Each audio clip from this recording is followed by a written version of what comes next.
Hello, hello! It's that time of week again. Time for my Monday afternoon stream. Hey, I hope y'all had a good weekend. This is Angela R. Sasser, artist and painter and mask maker. I do a lot of different things, and you can see a link in the chat to my website at www.angelasasser.com if you want to see more of the art that I do. So last stream, I was working on this sticker design here from a series of birthstone inspired stickers that are actually inspired by something here. My gym goddesses. They started out as these more serious fine artsy paintings before I decided to chibify them for my Patreon patrons.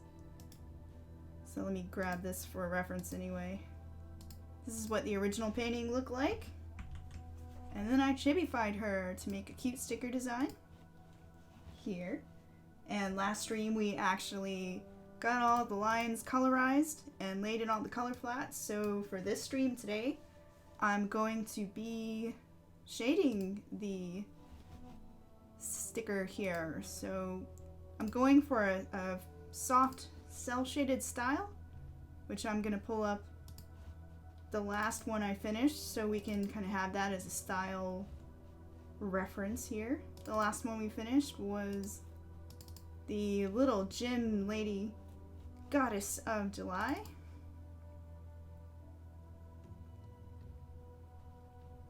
So here's how she came out.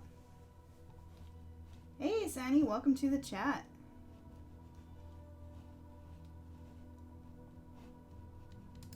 Always good to have familiar faces. So we'll keep her up in a tab. Now before I begin, I gotta do little plugs since I have a lot going on right now that I want to talk about. So one of the first plugs I have is this beautiful coloring page here of my June lady, who is the Lady of Roses and Pearls. She's actually free right now. And you can get this coloring page as a printable PDF or a transparent PNG file by signing up at summergoddesses.angelicshades.com. And I'll put a link to that in the chat. But it'll take you to this page right here. I've got a Kickstarter launching the first day of summer, June 21st. Because I am making a collectible set of birthstone pins. And they're all based on my lady designs here, my birthstone goddesses. So I've revealed the June lady here, and tomorrow I'll be revealing the July lady, who's one of my favorite designs from this first set that I'm doing. This is the summer set. So anyways, when you go to the Summer Goddesses page, you can sign up here. It'll add you to my mailing list where you can learn about more art and also get a little notice when my Kickstarter launches June 21st. And then in your welcome email, you'll get this page here. So let me put that link in the chat. So excuse my machine gun typing for 1 second. So boom, it's in the chat. And that is the only place you can sign up for this free page. So even if you're already on my list, you may need to update your subscription and sign up from here instead, because this is the Summer Goddesses page is the only page that you'll be able to get the free page from. FYI. And of course, my gym goddesses have their own little nook on the internet.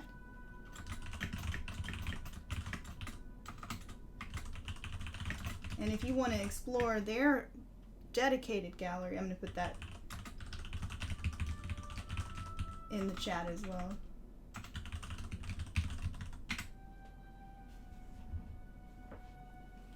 And the reason I call them two different things is because this set of 12s dedicated to the birthstone goddesses. But why should I just do birthstones when I can eventually expand to do all of my favorite gemstones in this same Art Nouveau style? So that's why soon there will be more once I have time to make more beyond this initial set of gemstones. Or birthstones, rather. So anyways, that's enough plugging for now. Let's get coloring, shall we? So let's keep all these tabs up.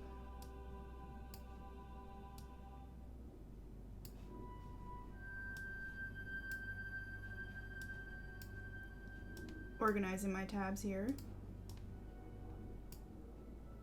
I like to keep my references on one side while I color in the other one.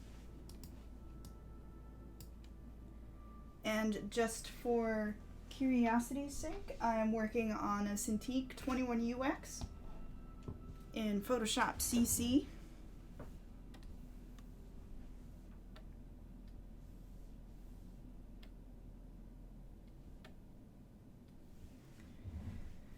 So yeah, I hope y'all had a good weekend. My weekend was busy. There's a wedding and a flood. Our basement got flooded with all the severe rain coming through. It's been a bit crazy down here in Georgia. We have all the rain right now, but we needed it because we're actually in drought conditions, if I recall. I would just like the rain not to be in our basement, but such is life. Such is life. But, you know, at least we got to celebrate with friends this weekend, too. Congratulations to our friends if they're watching. They know who they are. Ooh, I see where I messed up the line there. Must fix the bubble.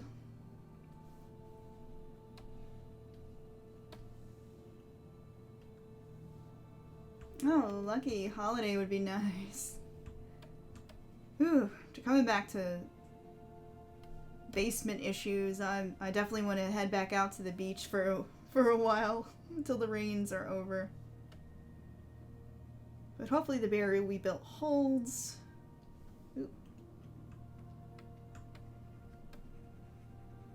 And some of this new sandless sandbag technology also helps us out.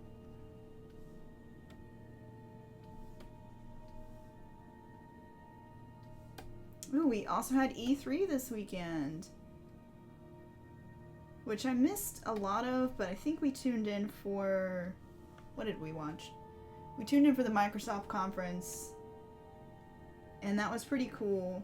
If only because I got to see my husband just explode with glee at the fact that PSO, Phantasy Star Online 2, is coming to the West finally. He's a huge fan of that game. So let's see. Some stylistic changes I gotta make here is to get rid of this nose, since I've been making soft shaded noses instead of leaving the lines in. So you can see her little cute soft nose.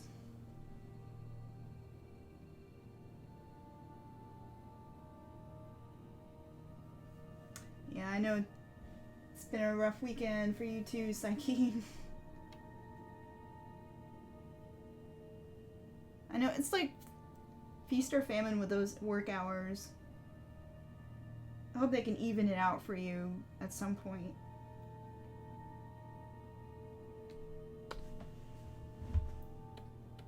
Oh wait, I'm on the wrong picture. It'd help if I get on the right picture.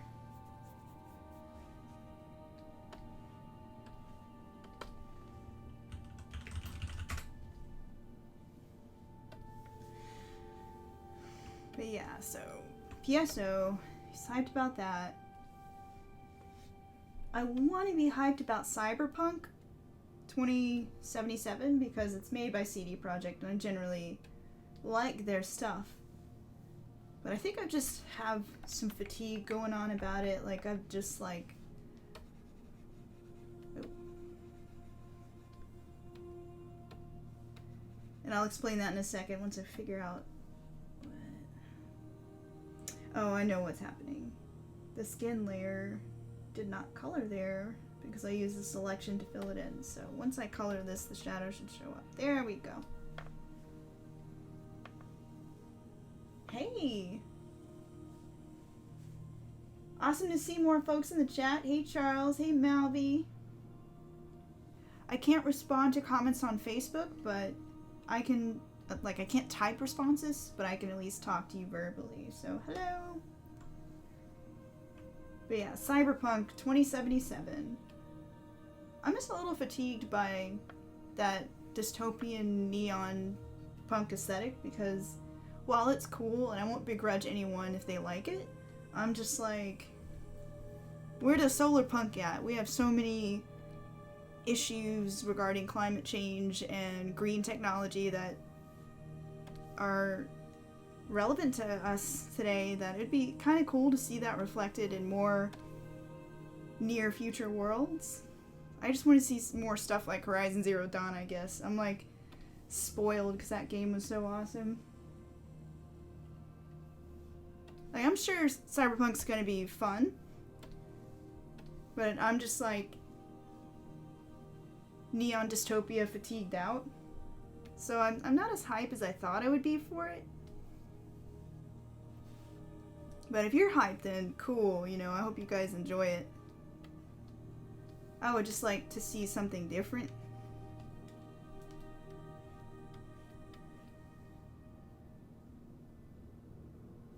But yeah, you guys tell me what else you got hyped about for E3. I didn't watch all the conferences yet, so I'm wondering what I missed. Because we were just so busy dealing with lots of things this weekend. Yeah, that's true. Keanu Reeves came out on that presentation stage like a boss.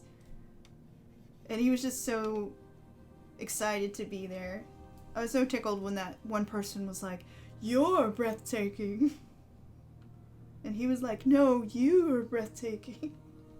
It's such a Keanu Reeves thing to say.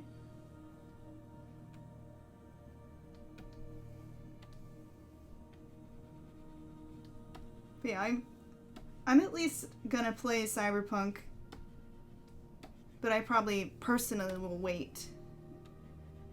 Unless something gets me intrigued, and I have to admit, if I see more of the character customization, I might get more tempted. Because if anything will get me playing a game, it's the fact that I freaking love fashion. I love fashion and character creation, so if the game could get me with that angle, I'll probably pick it up a little sooner than bargain bin.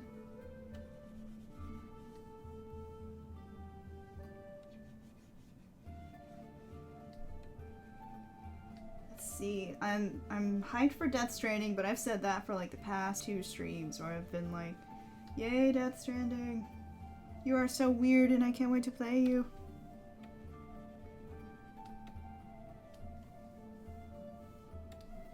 Blair Witch was a surprise.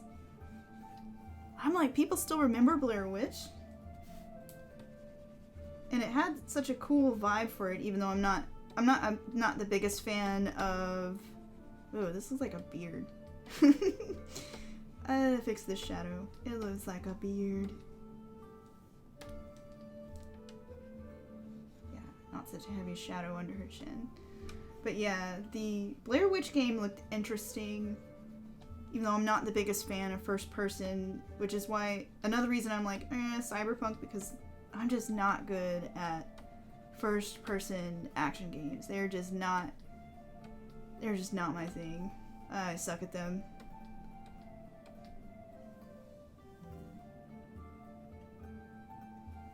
Oh, what a Sonia says that they watched that film on a school trip before a trip through the forest in the evening, and that your teacher's mean for that one.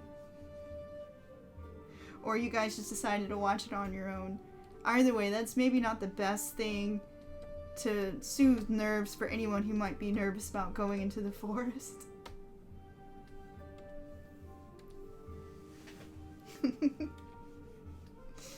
Oh goodness.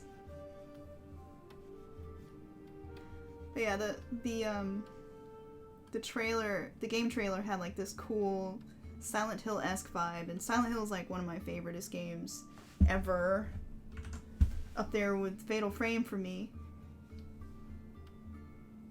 Even like the shitty ones that nobody likes, like Silent Hill 4, The Room. Even though it really didn't get shitty till Homecoming, but that's a whole other rant. Whoa, your teacher, wow. Your teacher made you watch it? Wow.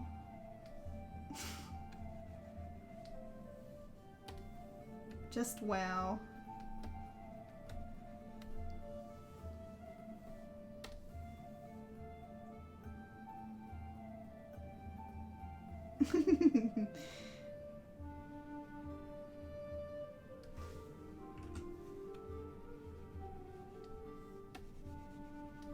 Although, for the folks who are into the Cyberpunk, if you look at CD Projekt's website, they're doing a pre-order deal right now that is freaking insane. It's called the Red Collection, and you can basically get all of the Witcher games and pre-order Cyberpunk for I think $80.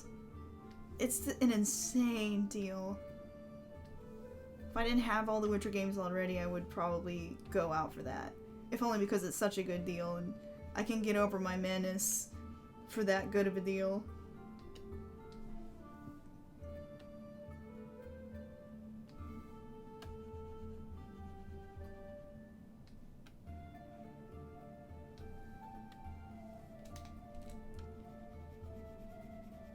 It even has not even just all of the Witcher games, but Thronebreaker as well, which I just picked up last week during the GOG summer sale because it finally tempted me at like $15. I was like, oh, I want to play you, game.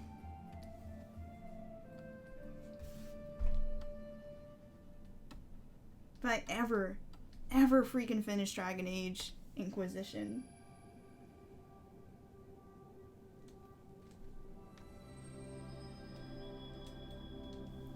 I am still playing it.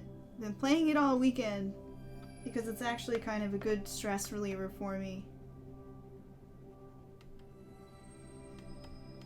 And I killed all the dragons. I am the badass dragon slayer lady now. We're just gonna change the color temperature on this shadow because it's a little murky looking right now. And I've been doing more purpley shadows, which I feel is a little more natural.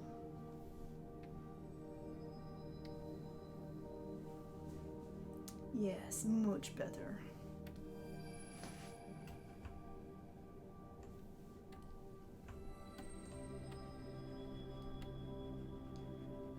What was I saying? My brain got sidetracked by colors.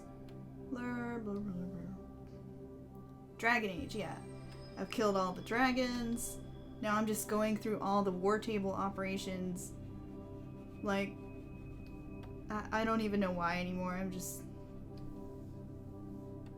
obsessed. It's kind of fun to see what little stories unfold in the war table operations. It's like stuff that I feel like I would miss out on. I think they're fun.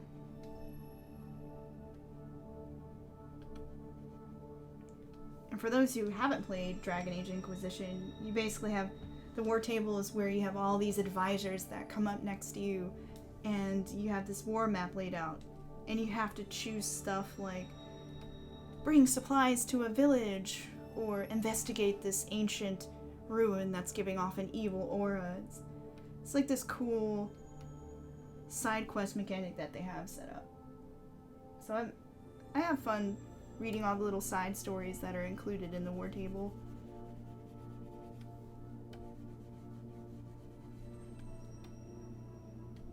But I'm literally on the third to last mission, and I've just been hanging there for so long, not wanting it to end. But eventually I'm gonna have to finish playing Dragon Age Inquisition. I thought I could make it last till the 4th game comes out, but who knows at this rate.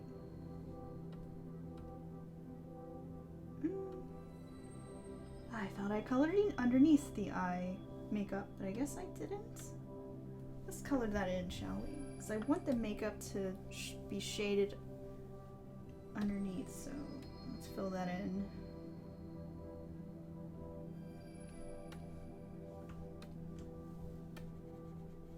I'm not sure why I didn't fill this in.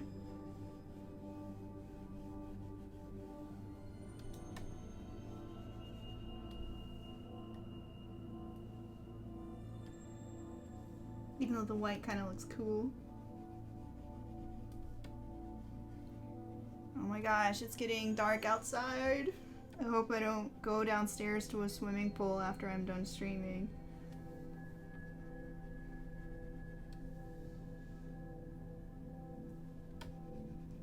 Then again, maybe I can put some frogs in there and like float some lily pads in there and I'll put some koi in there. A koi-filled basement would be pretty cool. You know, if it didn't destroy the house and make everything mold up and die.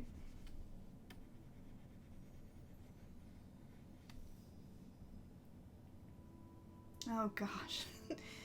Well. C'est la vie. I put those barriers outside just in time.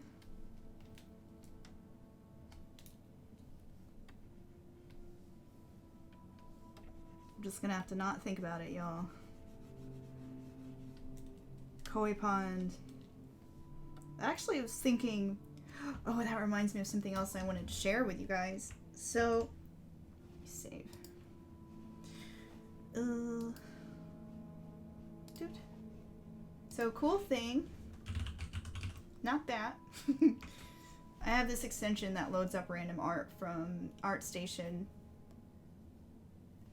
Cool thing I wanted to share was that when I went on vacation, I went to the Brook Green Gardens in South Carolina, and I just have to show off the really beautiful gardens. And they had all these water gardens, like, did I not? Oh, here we go. Have beautiful water lilies, and it's convinced me that when we get our own place, I'm gonna have to make a water garden because they just soothe my soul. And I can sit there and paint water lilies all day. Yeah, this place is stunning. Oh, here's another water garden from the Brook Green Gardens. And all these were different colored lilies. It was beautiful. And this was in the white garden, which was all white flowers except for a little shock of lavender that the gardener added in there. And this was basically the feminine dedicated garden. And they had sculptures from different artists in some of the galleries that were inside of the garden. So, anyways, I'm going to put up pictures from my trip there for those who might find it inspiring.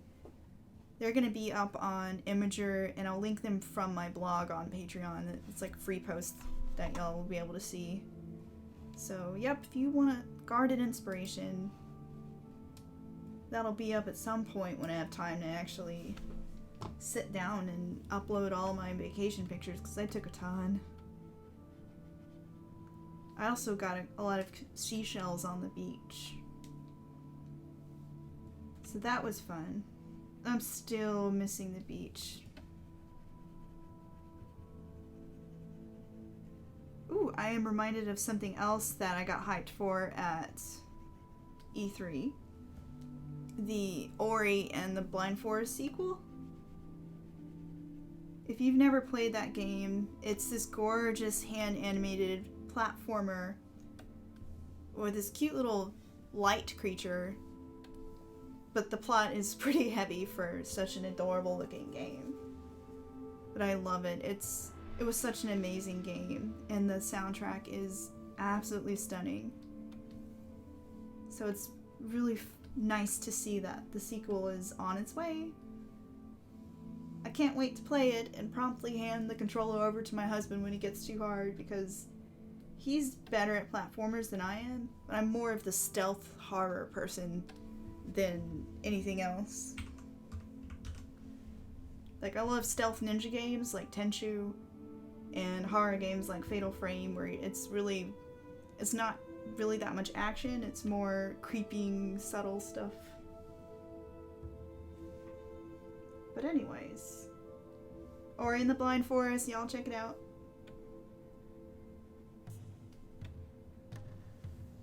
Alright, so I need to move on from the skin. I am noodling now. Noodle.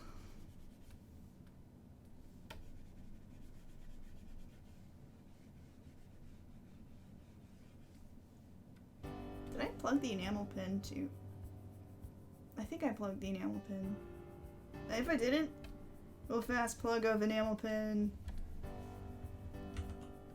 I think I plugged the coloring page, but yeah, the enamel pin is here.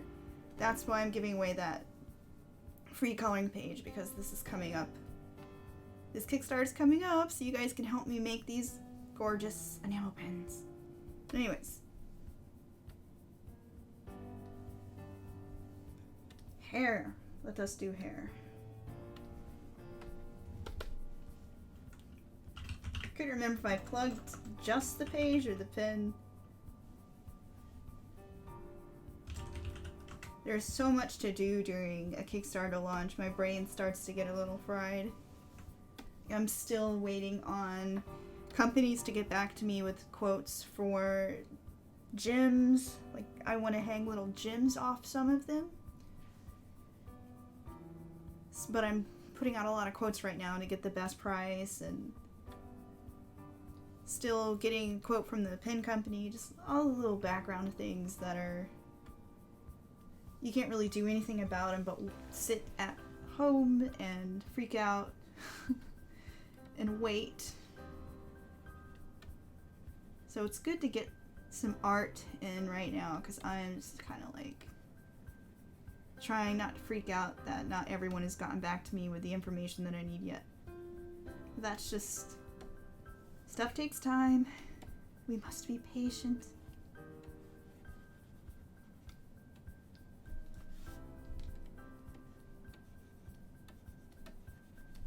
We must not think about the apocalypse in the basement right now.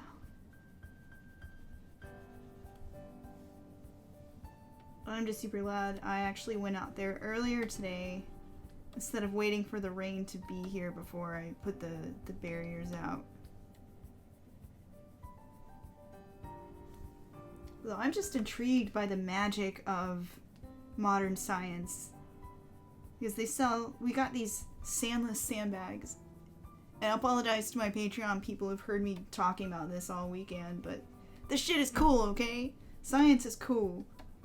So they sell these sandless sandbags that come completely flat, and they're really light, unlike normal sandbags. And the inside of them is made of, like, the same stuff that's in diapers. It's a super absorbent mixture of wizardry that once it gets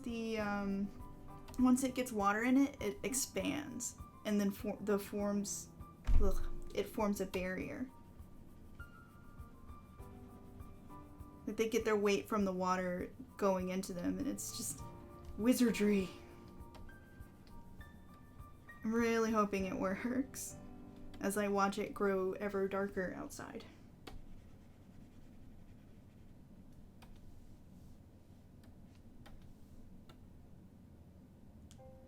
I guess she doesn't have any other hair. Aw. Sadness. I enjoy coloring hair. But I guess not all of my ladies can have super flowing hair.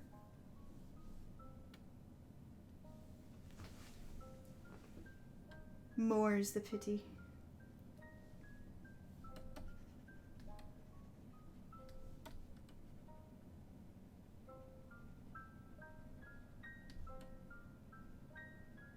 So, a little about this lady for those who missed the last stream or maybe haven't been keeping up with this series, like they're new to the series.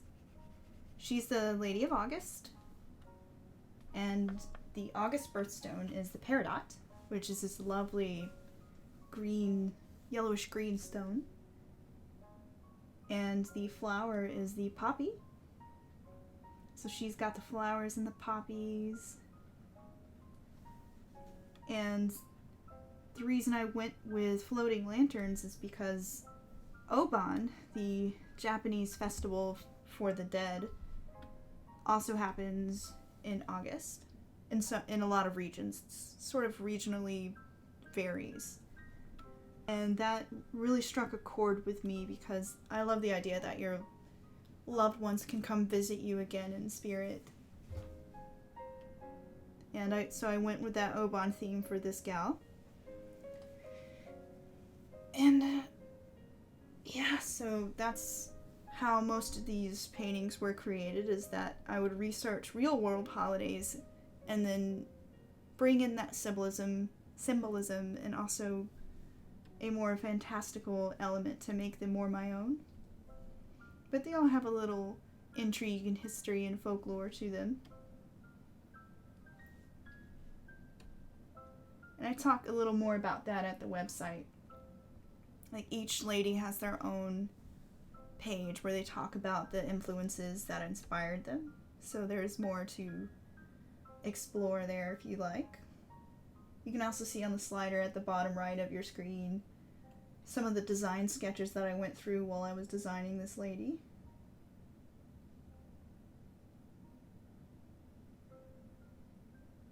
Oh, she's got so many layers. We're gonna do the dress next.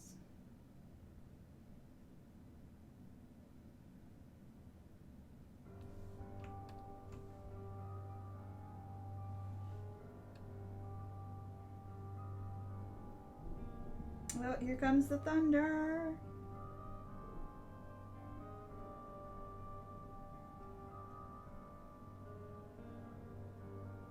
Okay, what? Oh yeah, let's see. Let's see how this makeup works now that I've colored underneath. It's a little dark, so we're going to lighten it.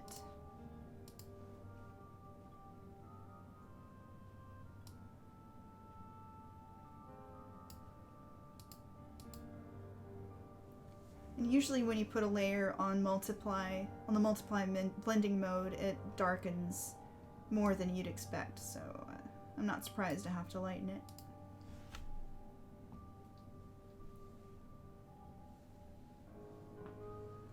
So now I gotta turn on a light because it's really dark. One moment, please.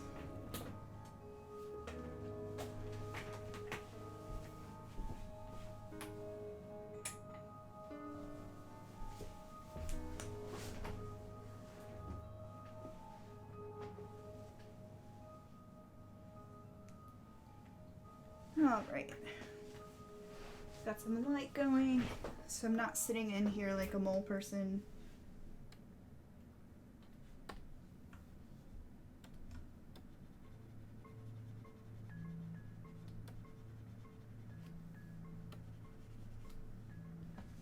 Hopefully our power doesn't go out.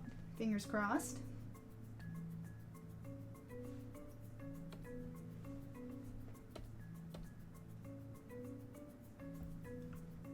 But hey, what are you guys working on right now?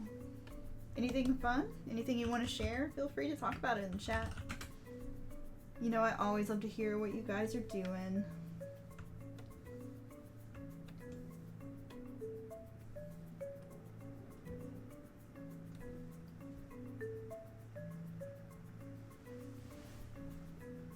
Oh, this is raining so hard. Okay, I won't think about it. I'm streaming right now. The art is all.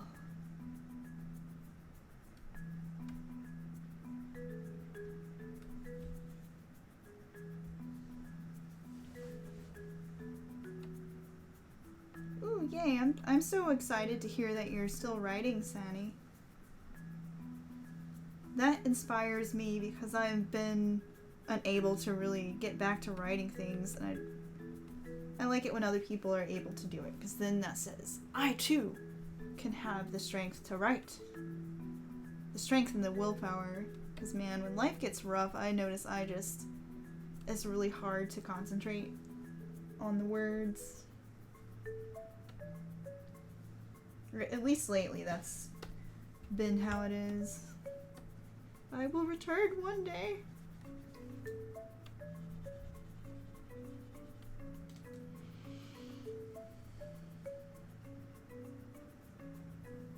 But hey, if you want to leave,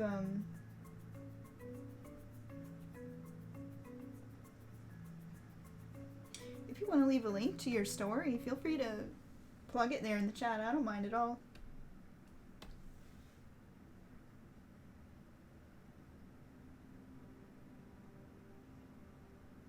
Oh, hey, Milverse Ray. That's very strange. I wonder if I wonder if Twitch is having issues right now. Or I clicked a wrong button somewhere.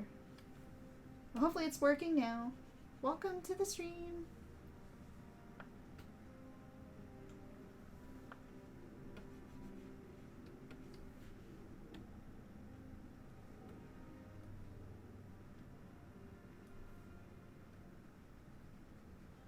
I'm gonna recolor this chin like a bunch.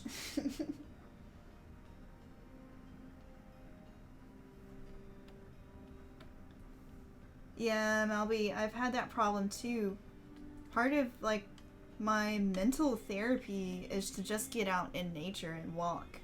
And that's hard to do when it's been either ultra hot or ultra rainy. But at the very least, I've got like a little magnetic cycle.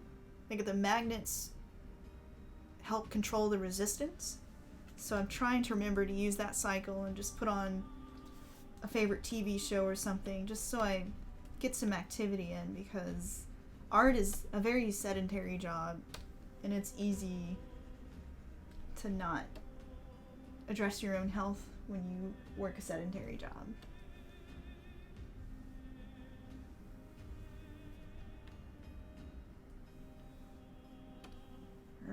This chin.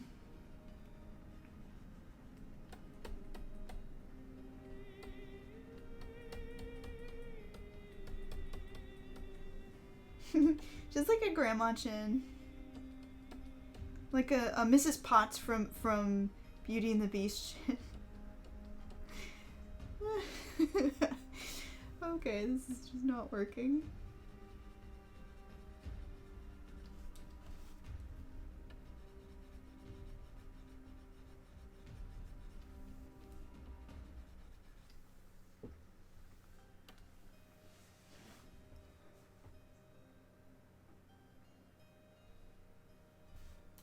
Oh, did anyone see Dark Phoenix yet? No spoilers, but was it any good?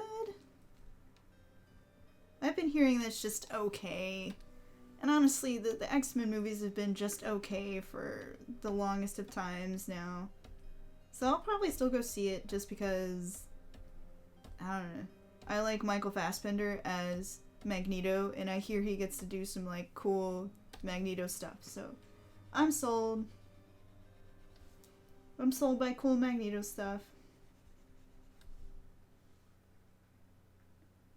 Oh my god. 22%? Good lord.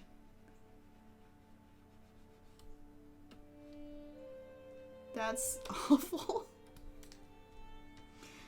Oh, poor Dark Phoenix. Like, I knew it probably wouldn't be that good, but that seems a little harsh. I don't know. We'll see when I see it. I'll probably wait and go to the Dollar Theater or something.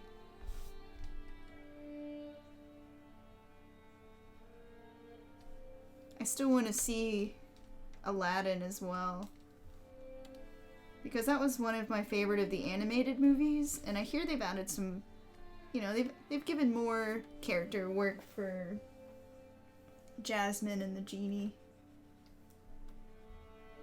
Okay, I need to leave the chin alone and just like, I need to leave the chin. I'm gonna go work on the dress now. Yes, we're going to color the dress.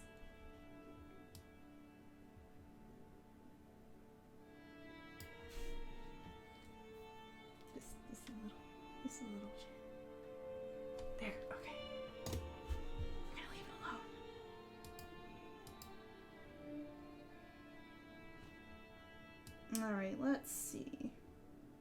Yeah, the veil is such a large part of this piece. I should definitely have done that first, but I got too excited by shading the face.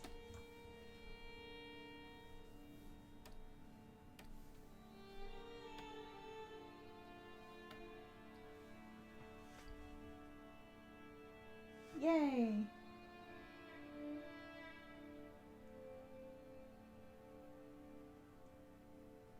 Sandy has posted story links and they sound really, really fun. A German exchange student gets mixed up with Japanese spirits.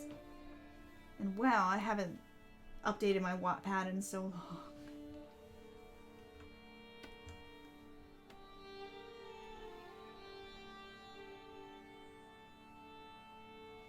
Like, Aladdin sounds like it's probably still not the best movie ever, but again, some cool things about it that I'm willing to forgive it for. Just because... oh shit.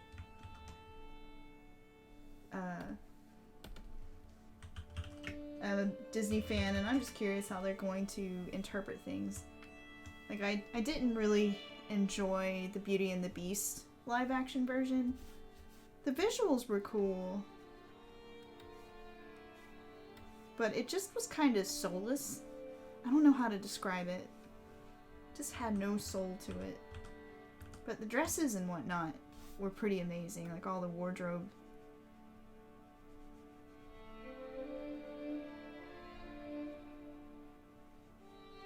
Like that decadent France vibe.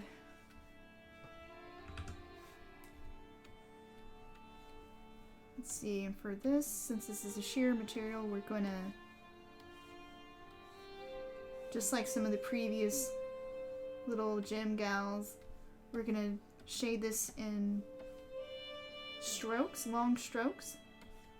That way it gives that appearance of being like tulle, which has this kind of texture to it.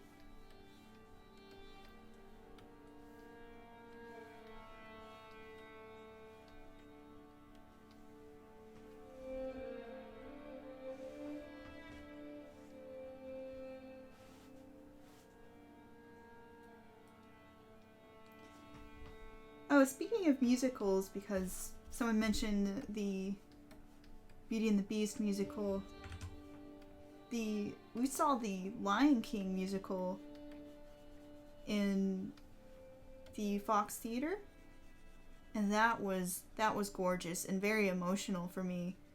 I think it made me tear up a little bit because they had some really amazing songs in it, like an additional song that added more emotional complexity to some of the characters. And it also, the way they did it was that they had people in tribal paint with masks, like African style masks on. So it was more like a folk retelling, like a folk tribal retelling, and that made it really cool. Like, it added something really unique to the whole story. So if you can ever catch Lion King in a theater setting, the musical, it is so worth the price. And I actually want to see the Beauty and the Beast musical as well, because I've heard they add some nice character extras in that as well. God, I sound like such a Disney fangirl. When did that happen? I guess I have to embrace it. I'm kind of a Disney fangirl, if you guys didn't notice.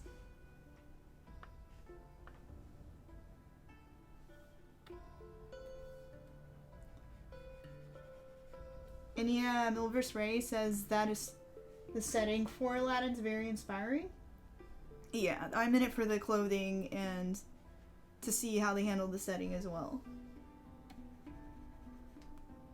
It felt very Indian inspired in the animated version, and it seems like they carry that over with Bollywood, which is interesting. It'll be interesting to see how they expanded those influences for the live action one. Just bringing some of these highlights back in.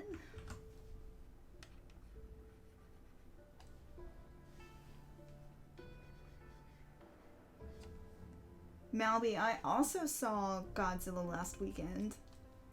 And that was just pure fun. I'm not the biggest Godzilla fan, but my husband is. And he's just a big kid when he sees it. It just brings him back to this happy place in his childhood. And I thought it was just a lot of fun. You got monster fights. You got a pretty moth monster. I mean, really, you got everything you would need in a Godzilla movie in that movie. So the husband was very pleased. And I had fun too.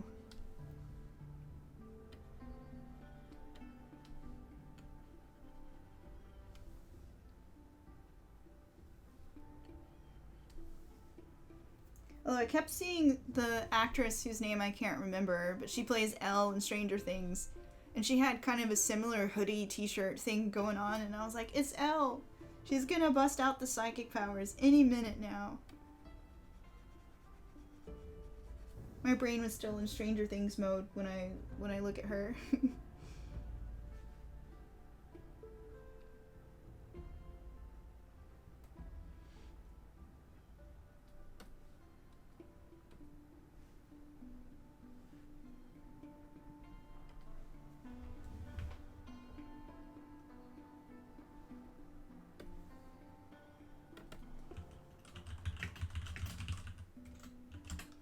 Can I add a shadow here, or would that look weird?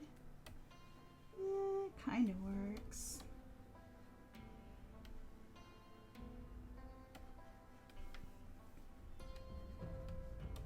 Adds a little variation here. Excuse me.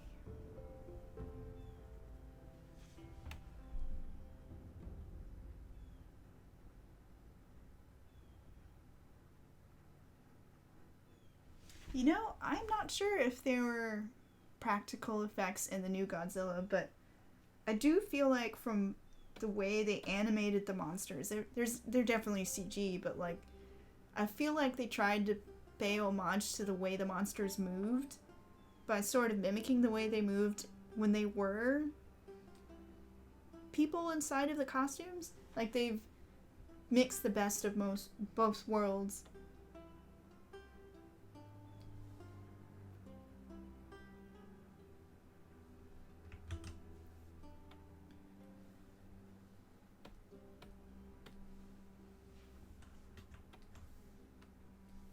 So I'm not sure how to answer that question. Yes-ish. Definitely CG, but I think well done.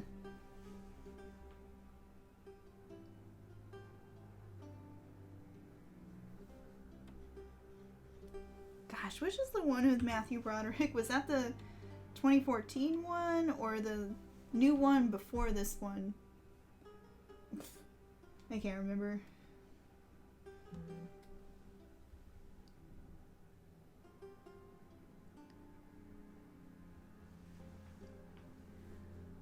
Oh, whoops. Oh no, I colored on the wrong layer.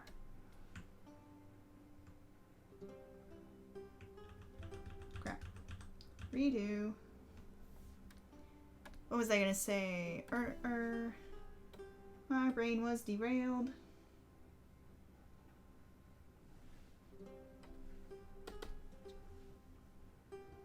There's a Godzilla where he was basically a giant iguana.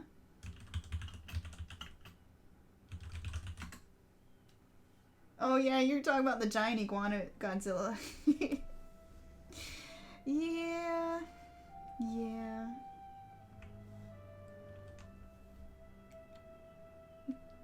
That one was, sadly pretty panned by fans, but I can actually see where the creature designs were pretty cool in that. Oh gosh, and if you haven't seen Skull Island, Sam, you would love it. They have like so many interesting creature designs in Skull Island. That's the King Kong movie.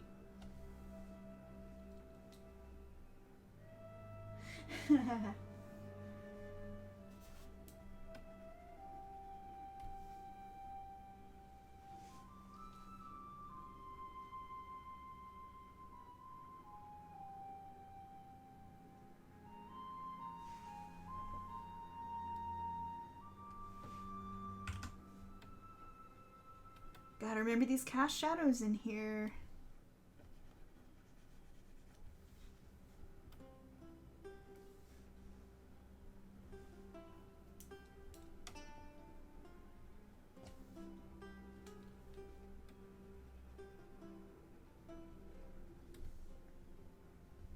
I think I'm getting probably more detailed with this one than I need to get, which I knew was going to be something hard to balance once I started getting into July and August here, because they have so much more details and elements than a lot of the other gals do.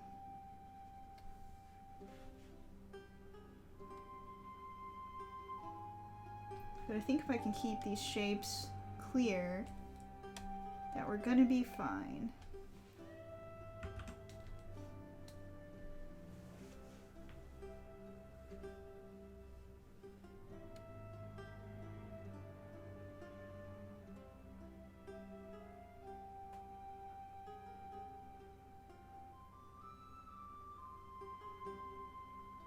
Yes.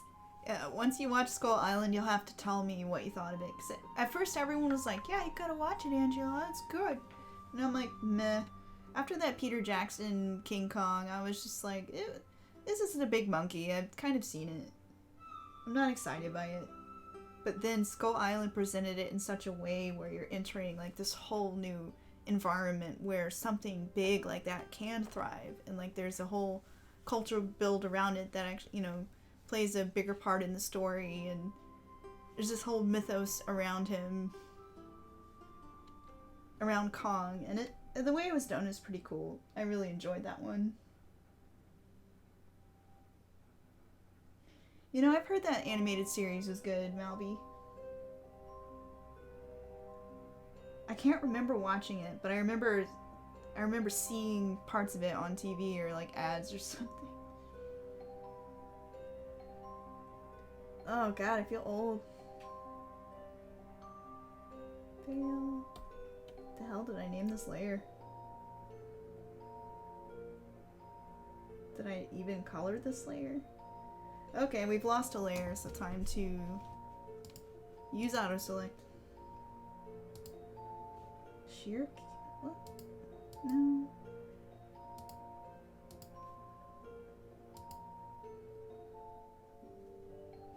I know this layer exists. Sheer veil? No. Kimono trim? Sleeves? Aha! I called it sleeves instead of dress. Go me. Logic. What is...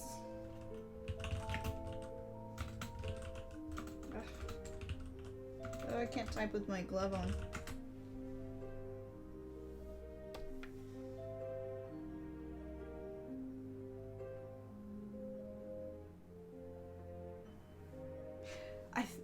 I'm trying to think which one...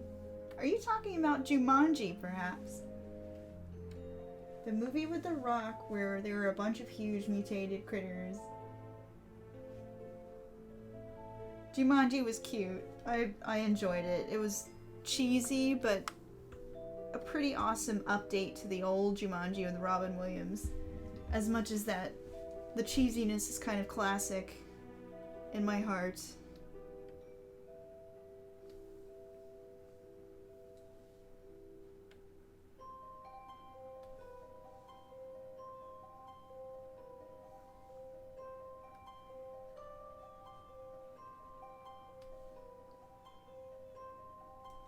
Yeah, the actors really were having a blast in that one.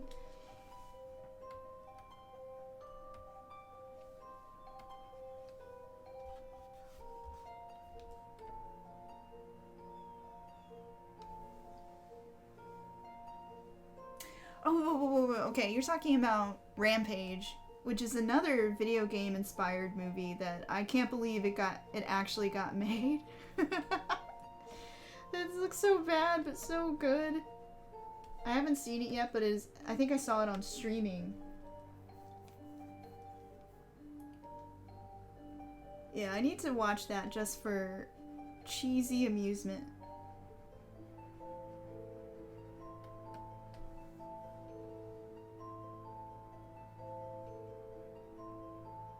used to play Rampage with my brother on the Nintendo. Just a straight up plain Nintendo back in the day when it first came out. And I made myself feel old again. Yep, I'm done. I'm old.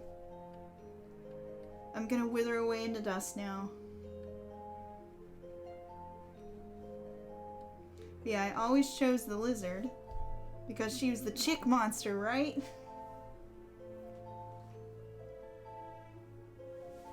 So I always had to be the chick monster. Because no one else wanted to be the chick monster. And then of course you eat the other player if they turn into a human. We were assholes in that game.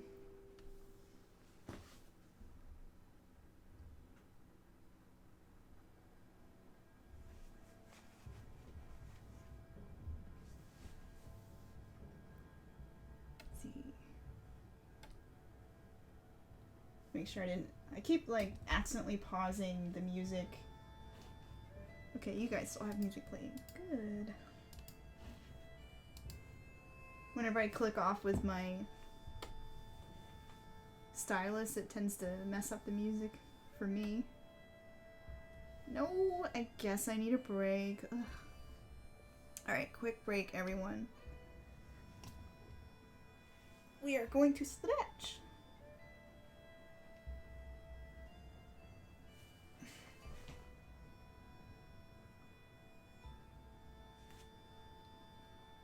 So we're only as old as we feel.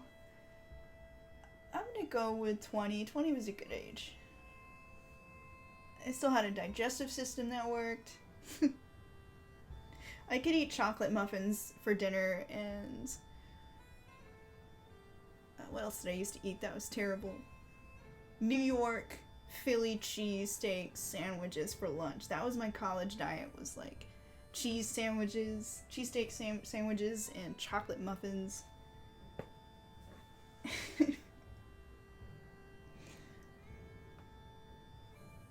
I miss the digestive system.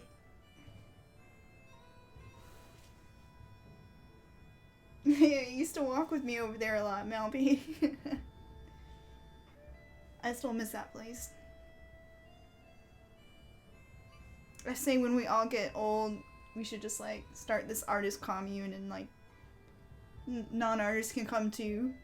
They like art. We just all hang out again.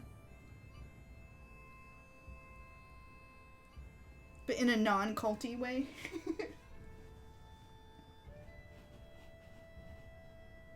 Even though if we were a cult, we'd get tax deductions.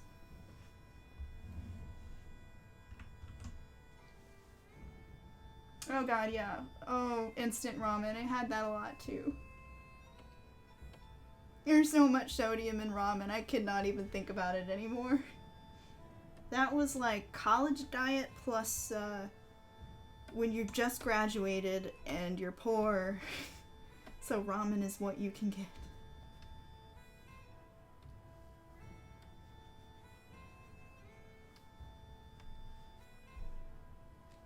We can't really eat those anymore because I try to stick to a diet my husband can also enjoy, and he, with his heart issues, he cannot have sodium, which puts ramen out for us because there's so much sodium.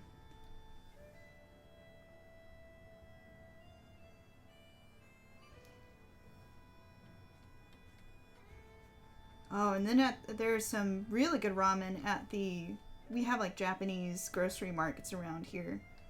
Because there's actually an Asian population here in our area. So there's a Vietnamese market and a Japanese market. And I'm so happy. So we can get like the good ramen. Except I only get that for myself as a treat every now and again. So I don't tempt Kevin to eat it and then like get sick. Don't want to get sick with the ramen.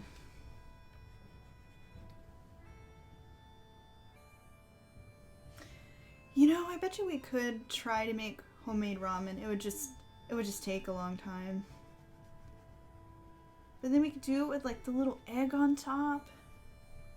Oh, that would be so nice. It's just so photogenic. That's like the last piece. That's the last thing for that piece of happiness here in our areas. If there's a ramen shop that opened up here, I would be so happy.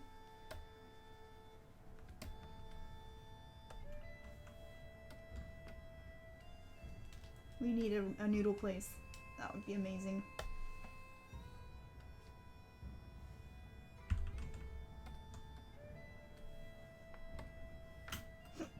Excuse me. Okay, I think I've made her dress shadow too dark because she's kind of washing out. So we're gonna lighten this up.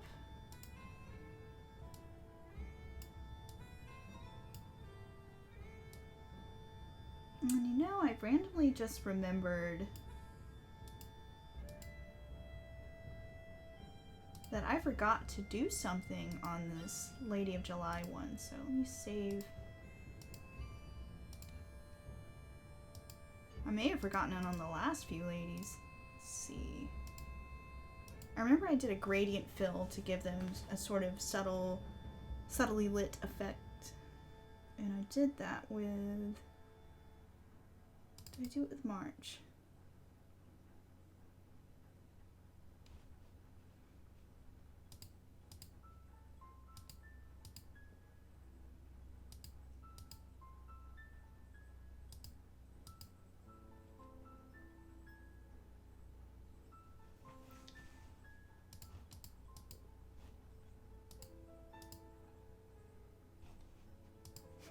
Doesn't make too big of a difference.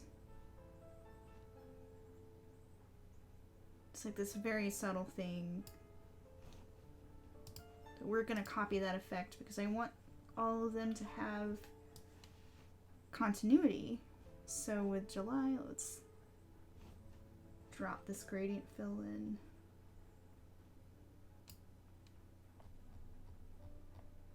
Oh no, where did it go? I think I failed to bring it over.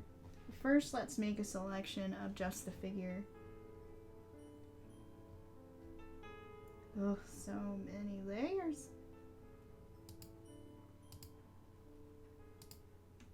So let's see. Not the magpies. We just want the figure.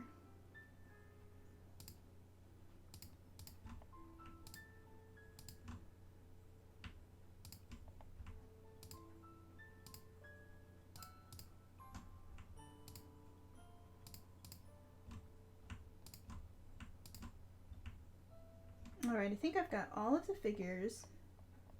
All of the figures' elements, so we're going to duplicate. Merge them.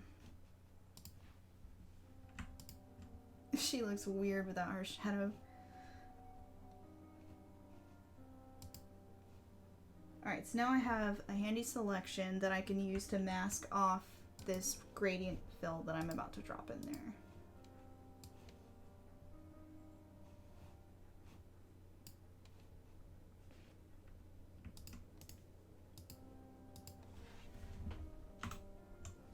Yay, Alt Backspace for filling that in automatically.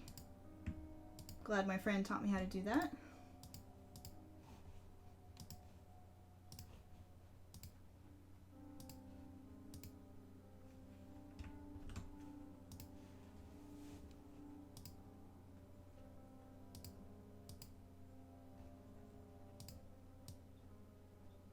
It's very subtle, but it's just going to add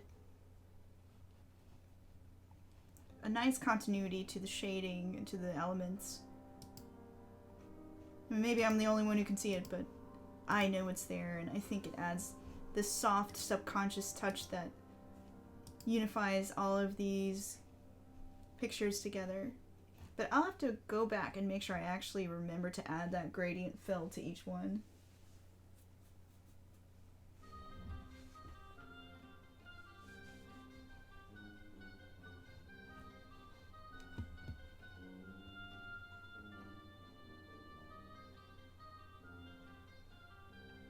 Oh, I've seen a couple of guys. I think ProZD,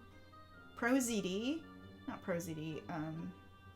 Yeah, ProZD I think might be the guy's name. He does a bunch of like video game vines and humor vines. He tries ramen on YouTube and other weird snacks. He's hilarious. That might be a channel you'd like, Malby.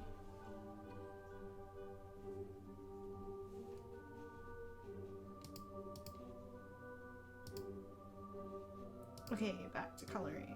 We've been sidetracked.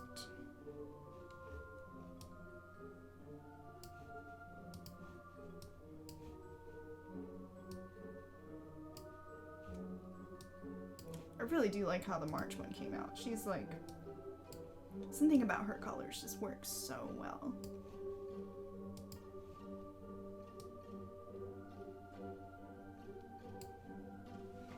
Ah, I see. I forgot the blush cheeks.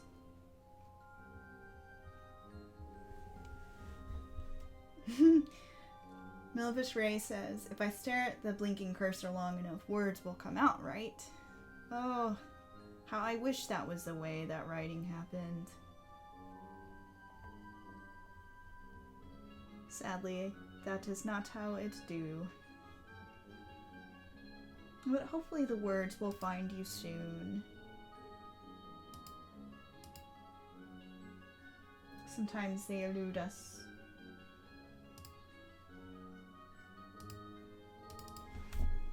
I find that bribing them with sugars and coffee helps, or caffeine of some form. Also, I actually really highly suggest for writing blocks that you do maybe a quick listing exercise. The free writing bootcamp I did walked you through a bunch of like different listing exercises, like what's in your character's purse or pockets, or what's an interesting character conflict or character trait.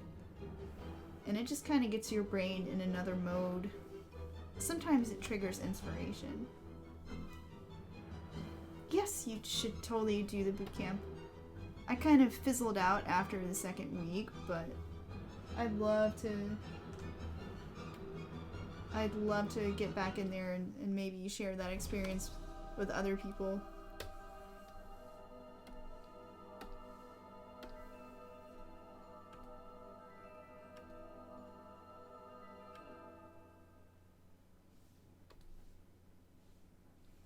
Blush. This blush is a bit too strong right now, but we're working on it. Here we go, that's better.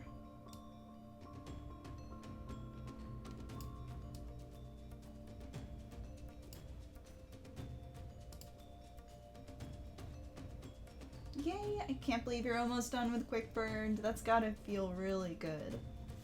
Yeah, I really need to catch up and see what you've done. Your story is so awesome.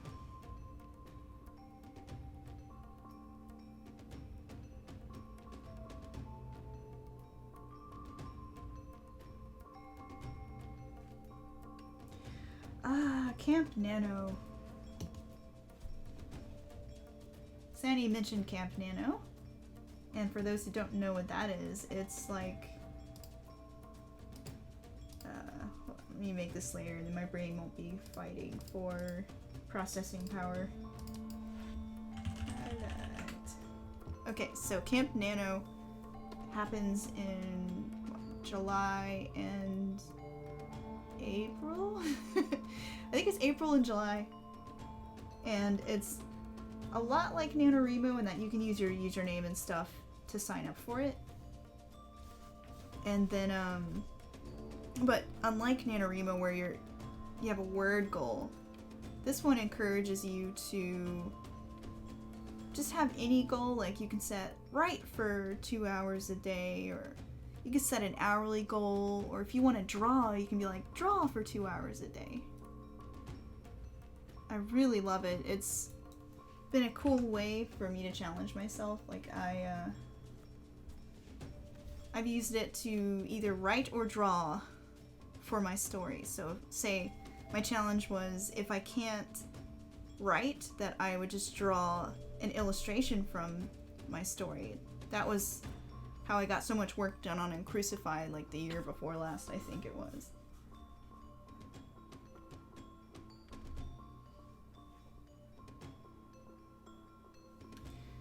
So I might do it. It really depends on the Kickstarter launch and how much energy I have at the end of the day, because I may just want to like play video games. It'd be really nice to get back to writing on the Uncrucified, which is like an original fiction for Exalted. But I think you don't have to be an Exalted fan to get into it. But yeah, I need to finish it. Oh my god. I haven't written a new chapter in like a year, and I'm just really, really bummed about that. Life has been too crazy.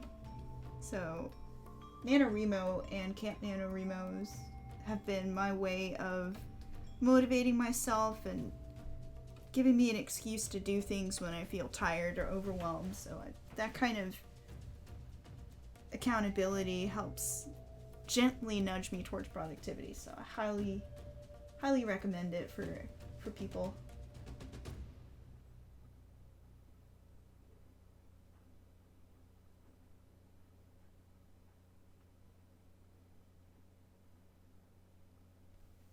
Though I could just make a little channel for us in the Patreon Discord where if you guys want to talk about your events that are happening, you could feel free to drop your stuff in there and cheer each other on. That sounds amazing to me. Yeah, let's do that. It's nice to have other people kind of cheering with you.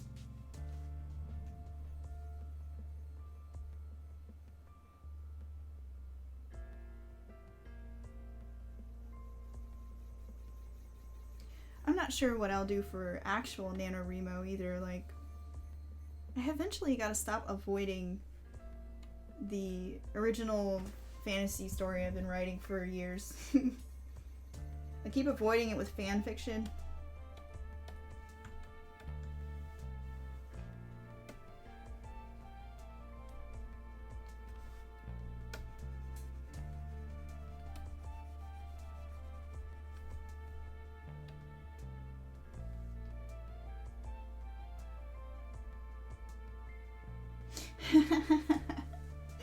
Oh yeah, Song of Exile is the story I'm talking about, and it's this fantasy epic that I've been brainstorming on for years, and I've written so many world building notes. I've probably written more notes than actual chapters of the damn thing. And it's about this prince who's just total failure at being a prince. And a few other main characters are totally failed at their own lives. And it's about all of these people trying to, I guess, put the pieces back together and become better people, but they're just all like, they're horrible. They're horrible at their jobs. So the main character is this prince who's just a total royal mess up. He doesn't do things the way his father wants him to do them. And then you've got other characters, like one's a monster hunter, and she's just kind of lost her edge. Ooh, what's this?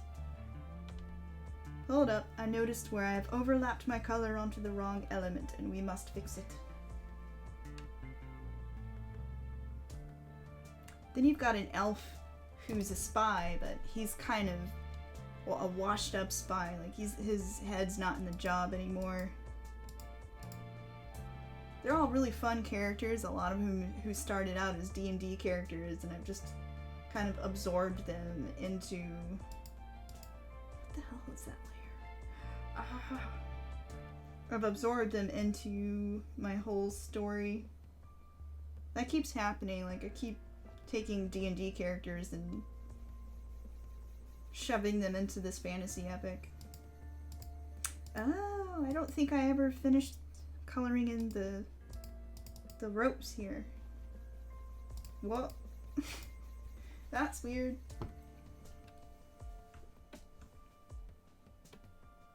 Oh no, I just apparently got out of the lines on this one. So let's fix that real fast.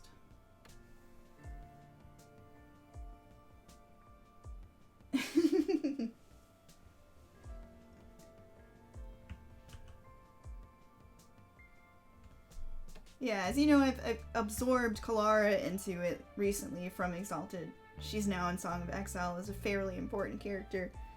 And then the Blood Hunters I made recently are probably going to show up as, like, buddies of my Monster Hunters. Or Maliki, my Monster Hunter. Sometimes you just get a good story seed with D&D that it's hard to just drop it and let it go. And yes, Malby, it is a three-way race between Rothfuss, TR, and Martin, and myself to finish our books, but they're probably going to beat me.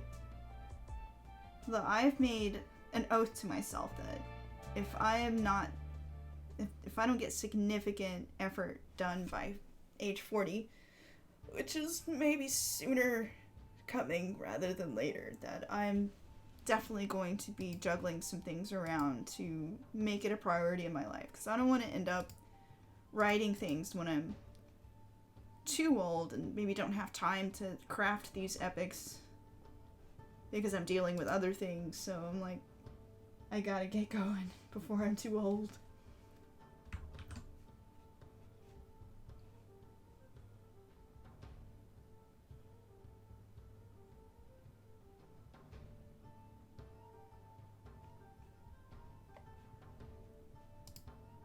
So it's gonna happen sooner rather than later, I should hope.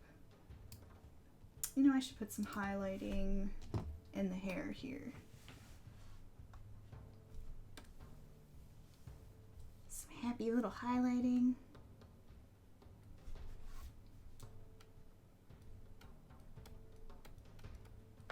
Do you know, what's that saying? It's a marathon, not a sprint? I don't know.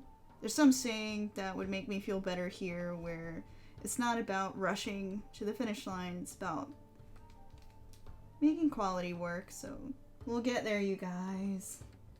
We'll get there. And I will say that just doing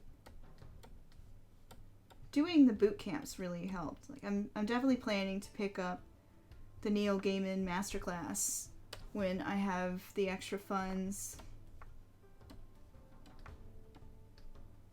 And I think Facebook's probably going to spy on me now that I've said that and start, like, putting it in my ad feed now. It's like, we heard you liked Neil Gaiman. Buy his masterclass.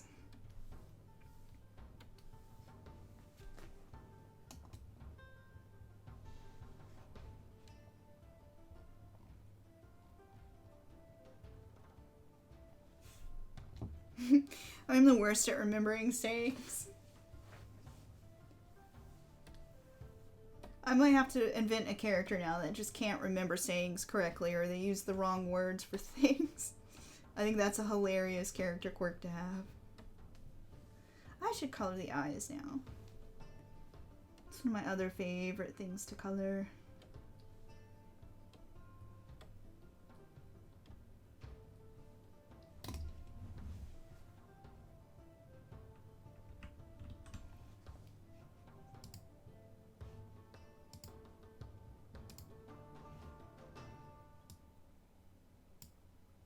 I like how July's eyes came out. I think I got better at the eyes as I went along. Let's see, let's pull up some Peridot here. I wonder if I'll get any Steven Universe Peridot. She's, yep. She just makes me smile. I love that character. So it's this lovely green.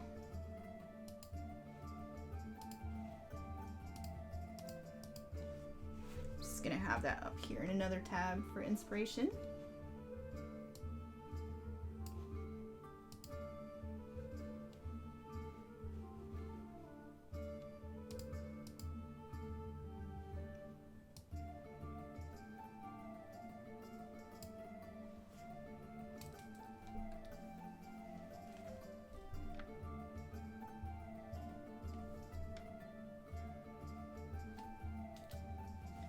Smudgy cheeks.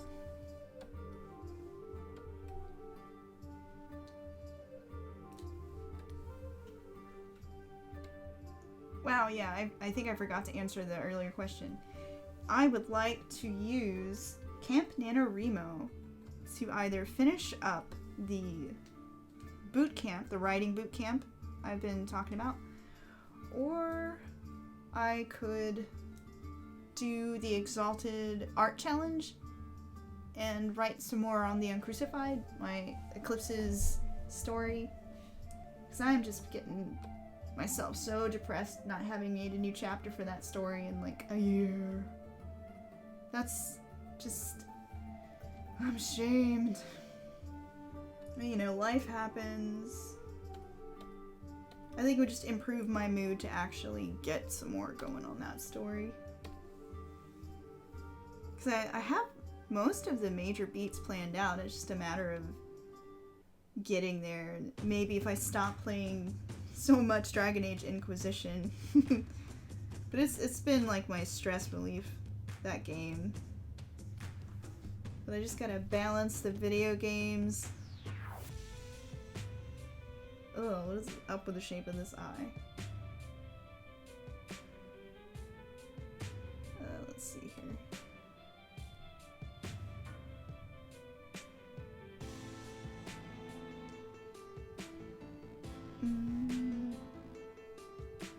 Okay, hold up. There's an eye shape problem again.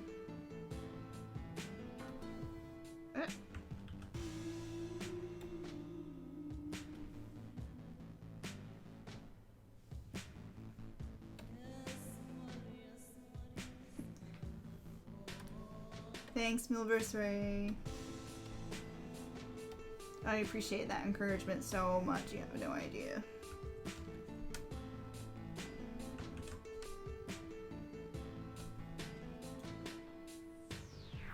I'm having that issue right now where I'm like, man, there's so many great parts that happen later, and just like getting kind of stuck in a lull, but I know if I just get past the lull, there's some cool stuff that happens. And I'm having the damnedest problem getting people to give me feedback for it past like chapter 1 on the new rewrite anyways. I'm like, oh no, do I have a problem? Because everyone seems to kind of peter out at chapter 1 or 2. So I'm like, ugh. But then again, you can't write things for, like, you just have to write for your own sake as well. You can't write for other people, I guess. But the feedback would also be nice. So I'm like, whether I get more readers into it, I just have to keep going, you know? Oh god, her eyes are terrifying. Oh!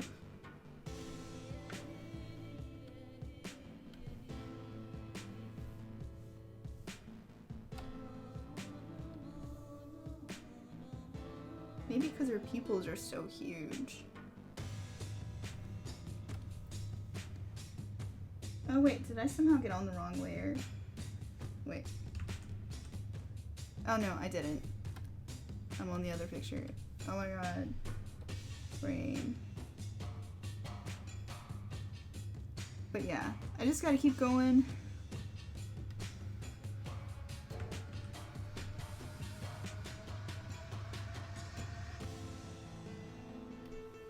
I think her pupils are too big, and that is why she's terrifying looking.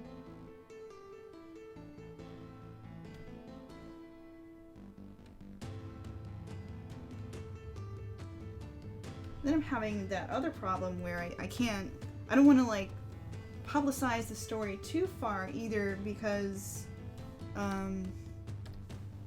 it's still in progress. It's like the beta form of it, so I want to put it out to the community that I need feedback, but I also definitely don't want to share it too far until it's finished. So it's like, it's really tricky. Okay, this girl is just gonna be scary looking, I think. Maybe when I shade it, it'll be a little better.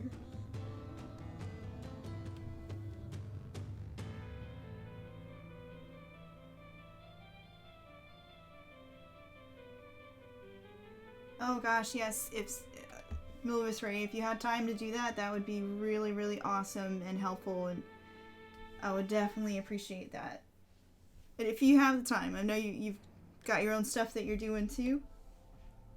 But yes, that would be awesome.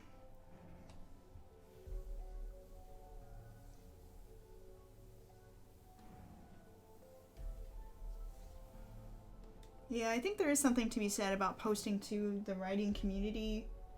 That's reaches a little wider than just the beta blog. It's like that addictive, happy dopamine feeling you get because you've shared it. Which could be a double-edged sword too, because then if I share it there and it's only the beta version, then I wonder, would people still read it over again once it's the final version where I've implemented all the changes? So it's like, ugh.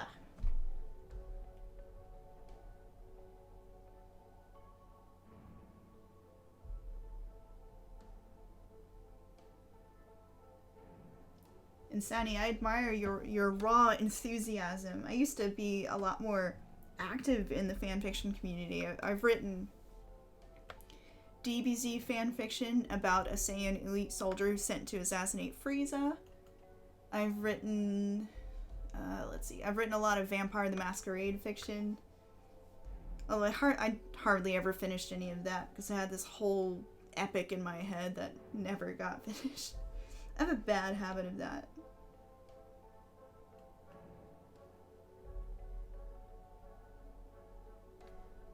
But I did finish the Dragon Ball Z one, which is due for a rewrite.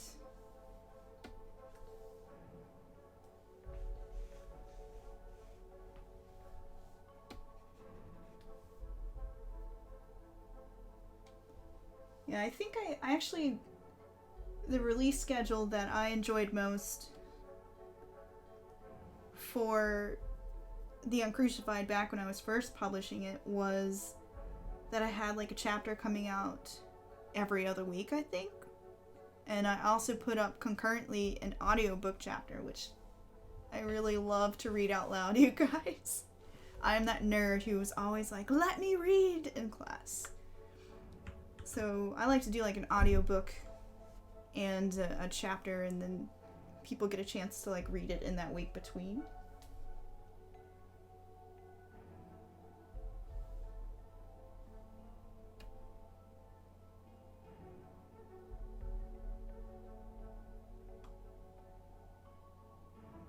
Yeah, I can't believe I made a whole audiobook of the old version of The Uncrucified. That was a little bit crazy to do that. But that's been on my bucket list to do some kind of audiobook. So I was really happy to finally get my first try at it done.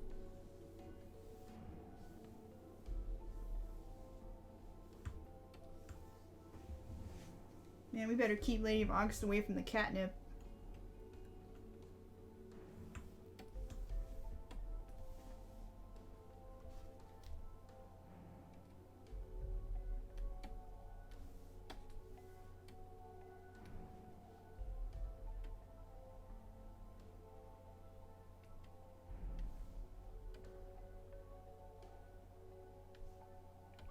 I think what really sells the gem look in the eyes is having that everything kind of desaturated and then coming in with that shock of brilliant saturated color.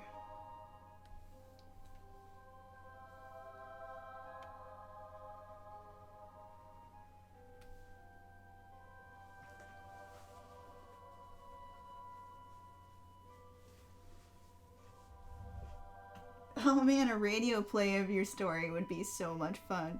You gotta get someone with a real Texan accent to read for Caleb. That would just be awesome. That was a horrible Texas accent. Ignore my trying it. But it'd be really fun to have like a radio play of a story like that. Gotta have someone come in with that Texas darling.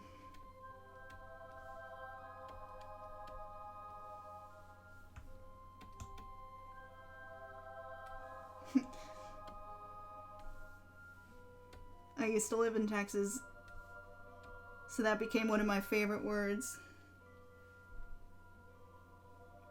Nope, her eyes are still terrifying, even with shading, but you know what? Maybe Lady of August is just a little terrifying.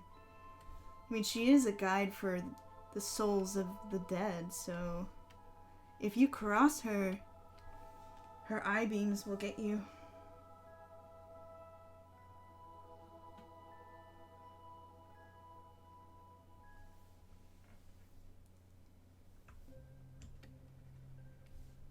Sunny, you know what's cool though is that they have they're voice actors on Fiverr of all places, and just voice actors that because of technology they can send you voice acted bits, you know, if you ever had the money to throw at that kind of thing.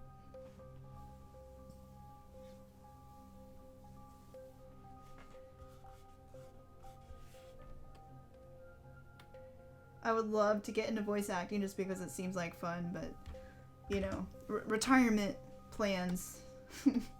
Retirement plan E, I think, at this rate. Just gonna become a voice actor. Just for the fucking hell of it. Oh, I cursed, sorry. Gotta watch my language or YouTube won't like me.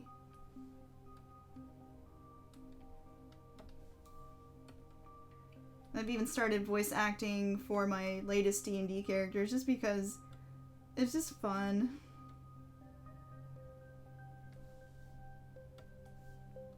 So like my Little Red Riding Hood Blood Hunter has a Scottish accent, so I was studying Scottish accents and trying to get some convincing slang off of her. It was actually a lot of fun. My GM was very into it.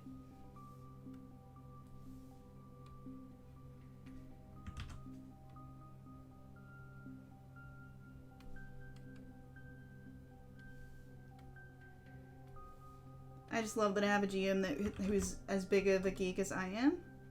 Same goes for the husband GM. He also is just delighted when we get into character.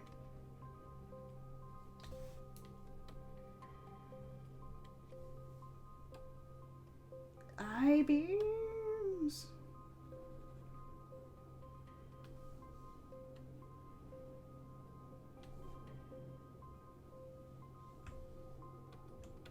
She will get you with her eye beams. Let's transfer back on. I'm like, why not blend? Because transfer has to be on. That way you get the pressure sensitivity set from how hard you're pressing.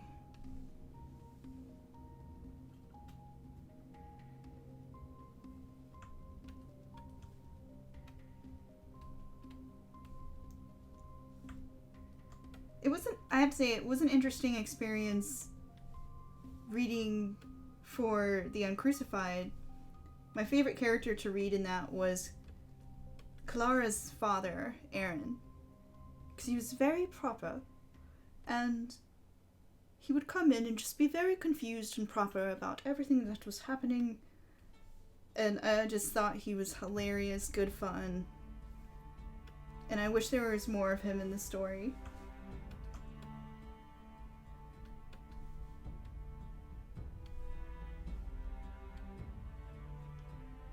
So hopefully when I was reading for The Uncrucified, it wasn't too horrible for anyone who did give it a listen.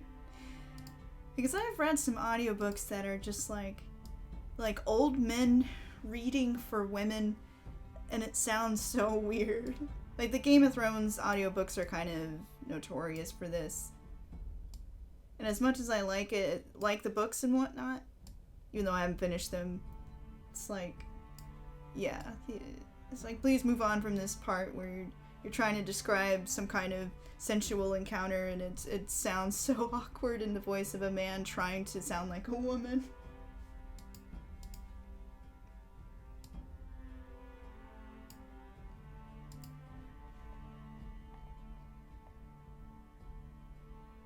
Ooh, Witcher 3 is on sale. Do it. You should get it, because I think you would really find the story inspiring.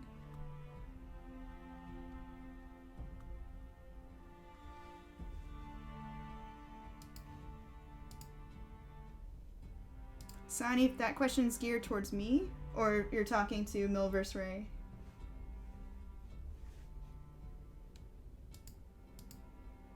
Alright, need to shade the eyes. You know, I forgot to shade the whites of the eyes in the other one, too. I'll have to go back and finish that one.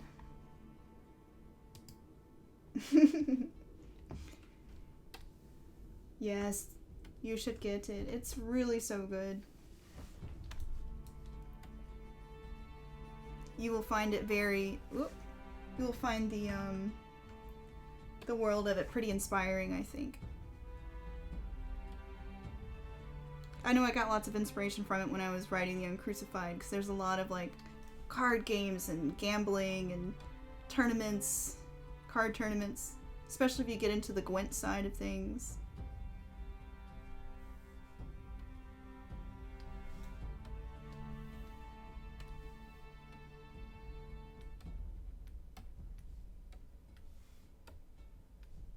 The Ophiri people are very interesting in that too, but they're DLC only, I believe.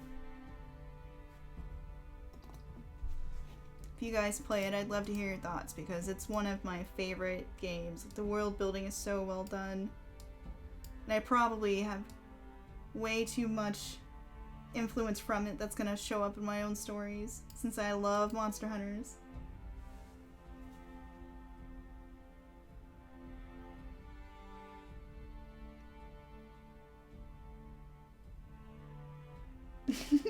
I was wondering if you were inspired by the horse name there. Just calls him Roach.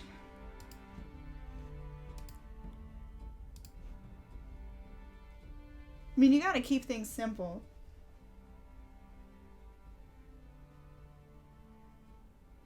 Kalara just named her horse Spark. She likes a horse with spirit, and Spark was just a good name for a horse with spirit. Even if she never got to really ride into combat in our campaign. I was sad that never happened. I'll have to make up for that in the story sometime. Like, she finally gets to ride into battle. Like she always dreamed. Gunslinging all the way.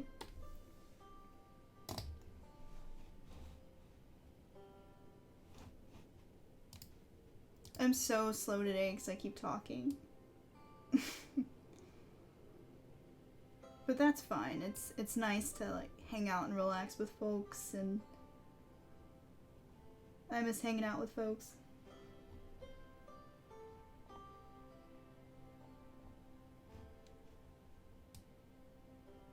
Yeah, we're gonna take down the contrast in her eyes just a little. Maybe.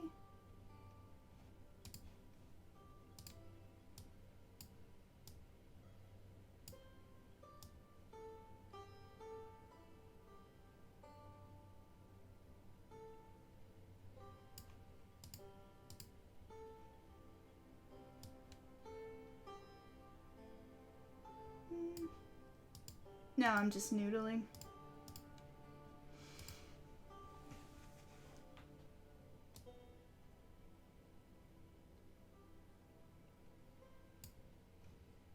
So peridot eyes are particularly terrifying, so we have learned.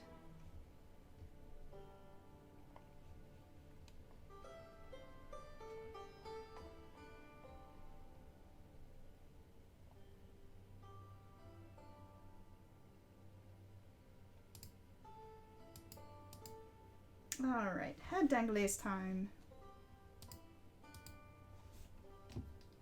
I'm gonna try and keep the shading on these simple, since we're already getting a little too complicated. Oops.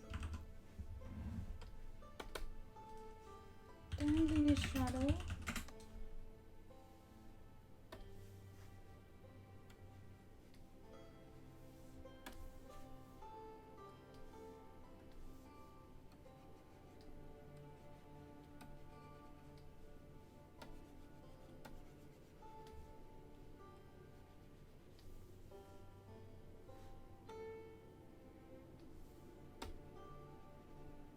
But yeah, Witcher's awesome. I love all the monsters in it. They're really good, just really interesting. It's one of those games where I actually really enjoy just sitting and reading the bestiary because they made the creatures so very interesting. They all have their own origins and reasons for existing.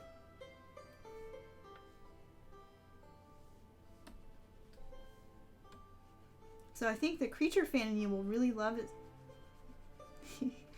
And yes, I'm being a total bad influence. And see, you'll have a friend here who would totally geek out with you about it. Do it.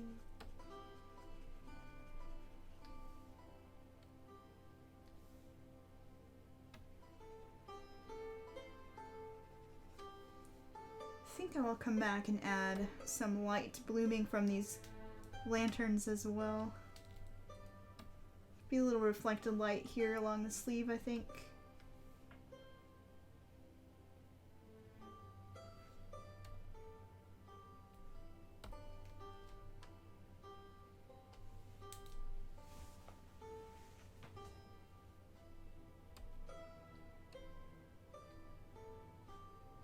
Boobers.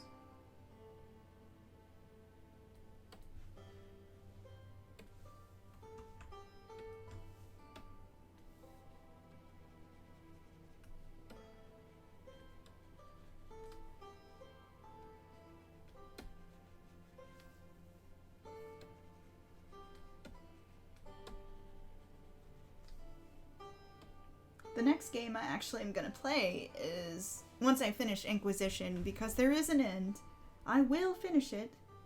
It's probably going to be the Witcher side story called Thronebreaker. And they basically took the Gwent... They took the Gwent mechanic and made a whole other RPG based in the Witcher world around it. And I really loved Gwent. I love card games. So that sounds so up my alley. Let's see, let's zoom out. How are we doing?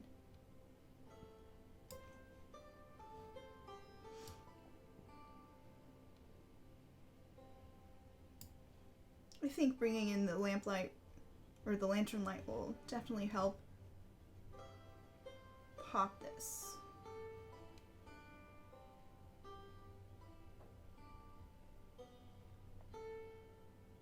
Alright, tentacle thingies, what layer are you?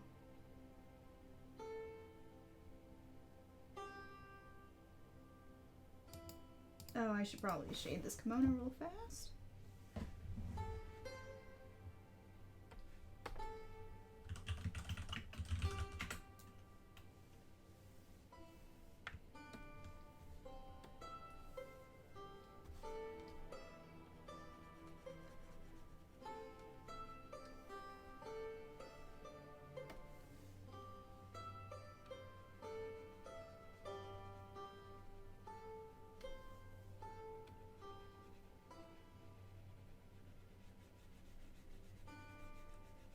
I'm also very interested in Thronebreaker because I think the main character in that is like this badass queen with a facial scar, and I'm totally all about like the badass female characters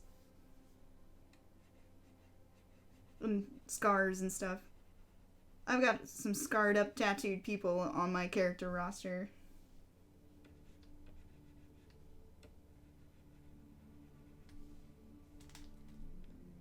Her design is just really cool. In fact, quick break.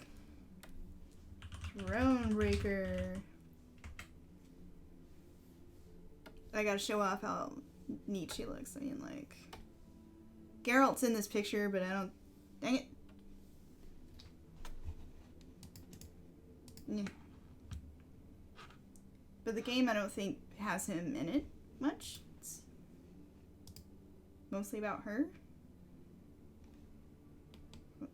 Yeah, well, there we go. Here. Okay, I Google failed, but yeah, she looks super cool. I can't wait to play this queen. Maybe Geralt shows up as a side character that you meet. I can see that. He's always floating about political stuff, trying not to get involved.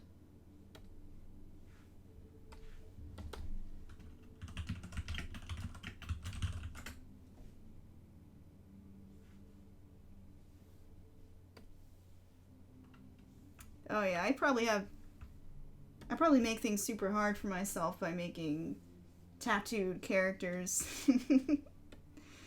They become so hard to draw. Like, Clara has a brand.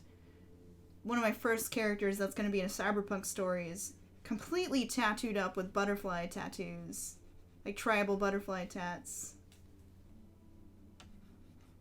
And I now made it impossible to draw them over again if I ever choose to do, like, comic books of, or webcomics of their stories, which I kind of wanted to at some point, but I'll just have to cover up most of their tattoos or I'm going to drive myself insane.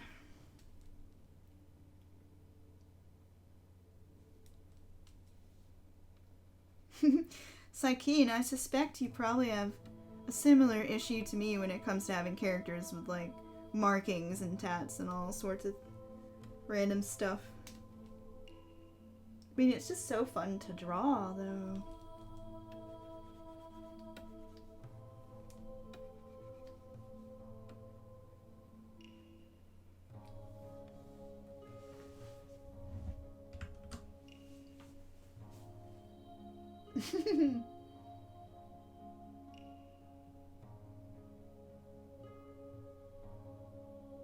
I'd say Photoshop will probably make our lives... Photoshop or Clip will make our lives easier if you can make, like, a custom shape you can adjust and then, like, copy into different parts of your comic.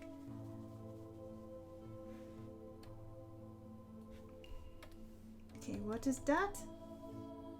I went out of the lines.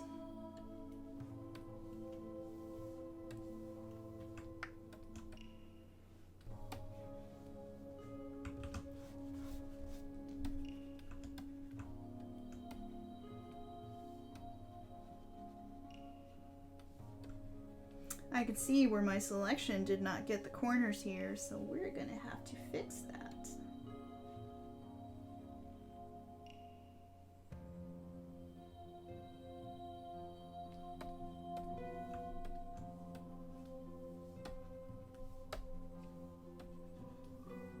So the only thing about using the magic wand tool to fill in is that sometimes you do miss these corners.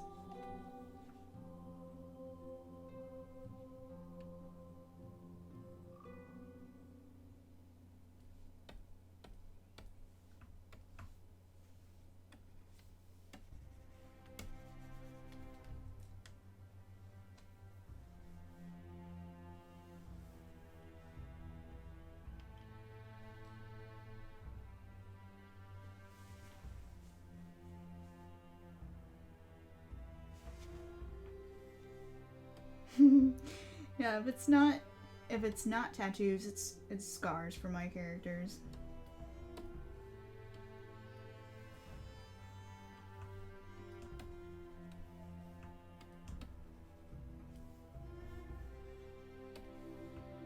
I'm probably gonna have to start keeping, like, charts or character sheets and marking them all off so I remember.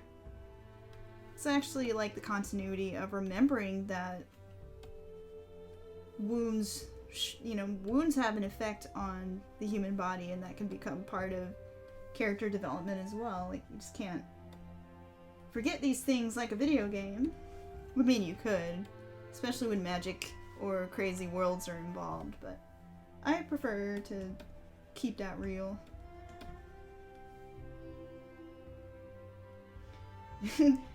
I forgot the freckles on nearly all of Anko's pictures that I did for May Sketchaday. That's my tiefling warlock. She has these adorable freckles, and I forgot them. I am a bad character creator. Freckles are just adorable.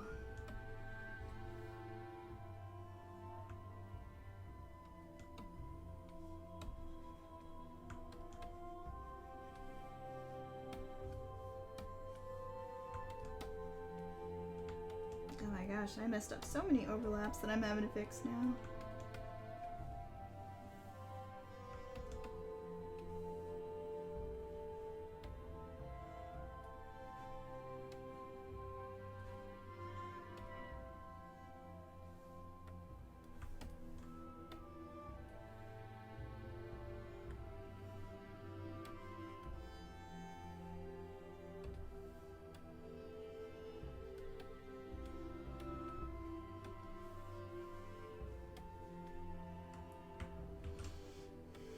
Alright, time to color these beads. I've kind of been avoiding them because they're scary and there's a lot of them.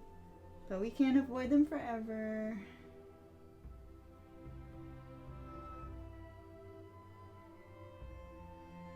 You guys have so many interesting characters.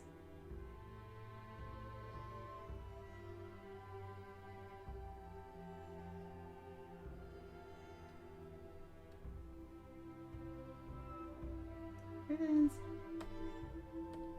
No, those danglies. Head beads. Alright, here we go. Shade and head beads.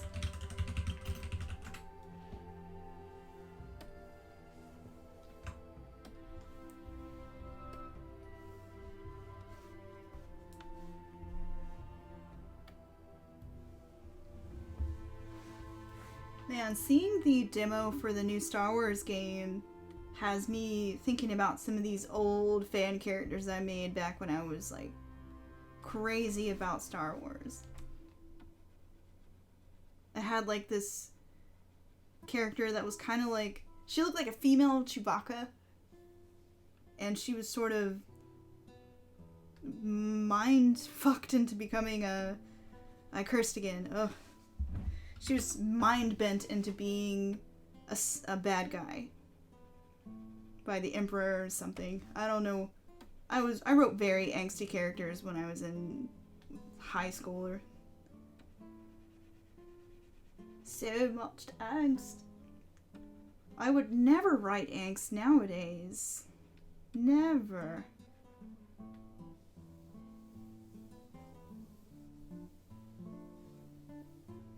Yes, I still need to watch the last season of Star Wars Rebels, because oh man, that series was actually a pleasant surprise. I highly recommend it to anyone who's into Star Wars at all. The Rebels cartoon is really good, and so was Clone Wars, matter of fact. I'm actually kind of disappointed that none of the characters from Star Wars Rebels, to my knowledge anyway, have shown up in anything. I'd love to see them pop up in any of the new live-action movies.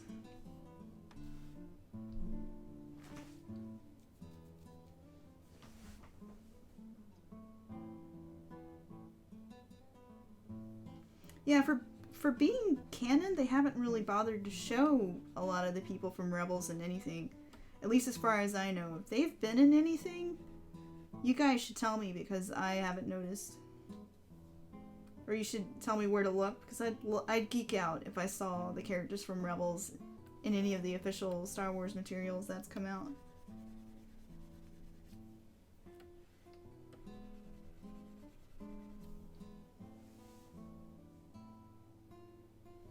Oh gosh, there were some beautiful scenes with Darth Vader in Season 1.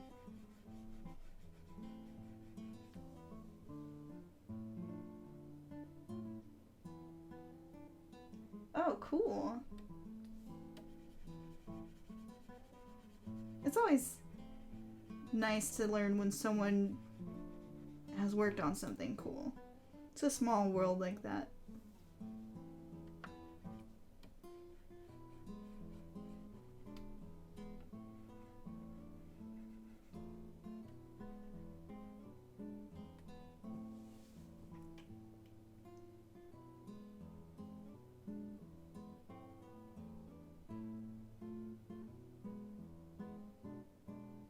Yeah, I think General Syndulla was mentioned, but I'm talking about like seeing any of the main cast in any of the Star Wars stuff.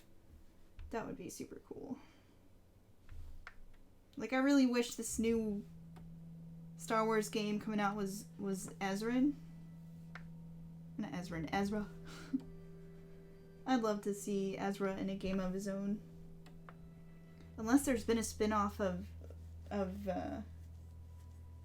Rebels in a game, and I have not heard of it. Love to play him or any of the team, really. They're all pretty cool characters. Yeah, I meant Ezra.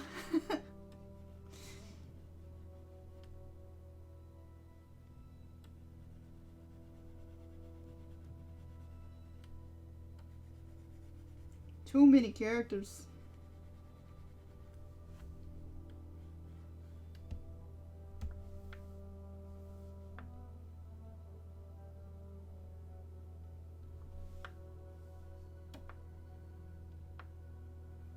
Just give me an Ahsoka game, too. I'd love to play her adventures of just being a wandering badass.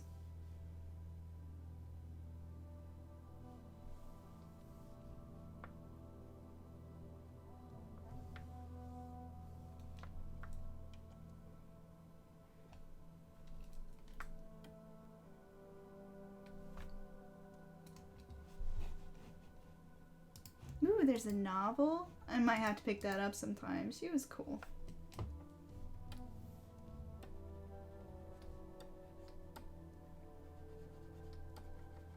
Rapid ending.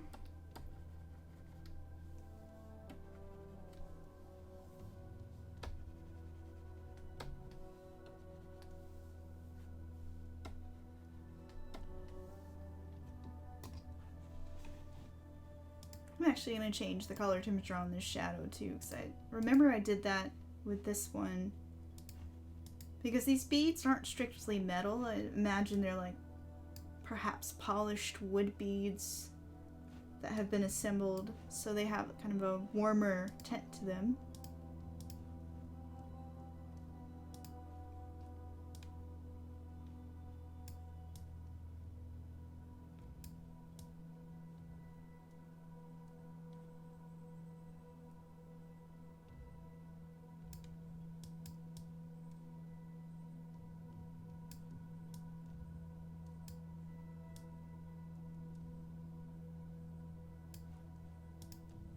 There we go.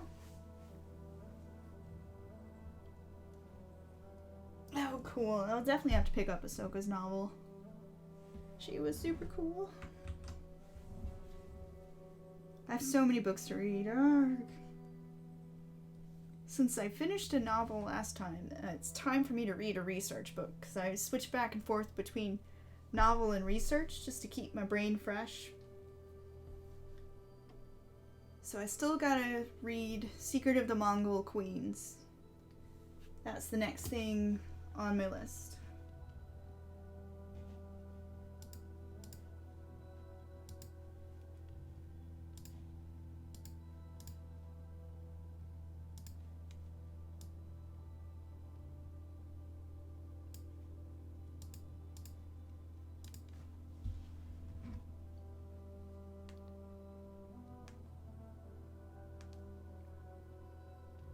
It's hot in here over this Cintiq.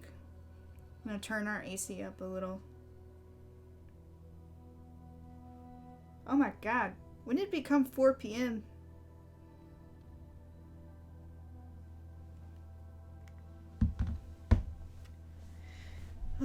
Time flies when you're rambling and doing art.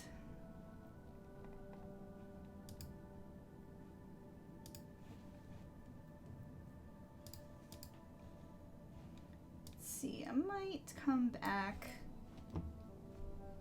and change the color temperature of this veil, but I think before I fiddle with it too much, I'm going to see how the lamp glow does against this darker shadow that I've got going on. Lol, Malby.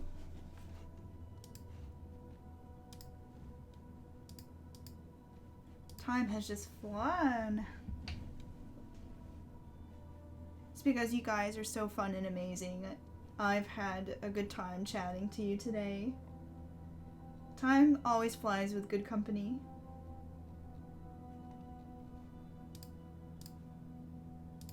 Alright, so let's stick a light layer in here.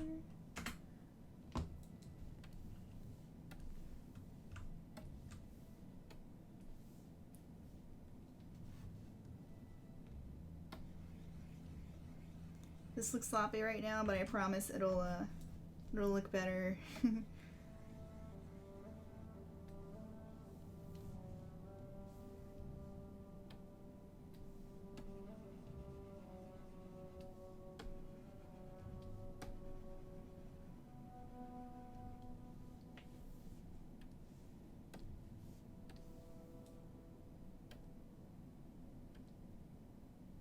Presto changeo! We have made glowing lanterns. Actually, hold up. Put it above the line, and that'll make an even cooler layered effect. Actually, no, I liked it below the lines. Yeah.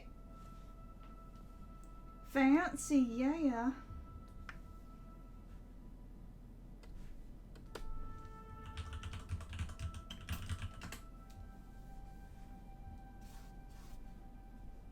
See if we can get some of this light coming back.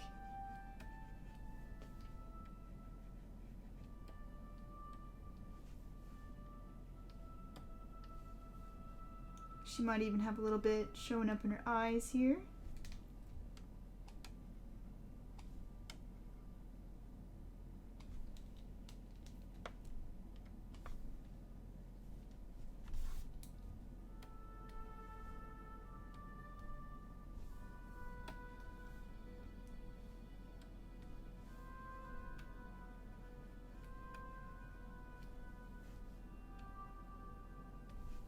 And I think it helps that this area is so dark here.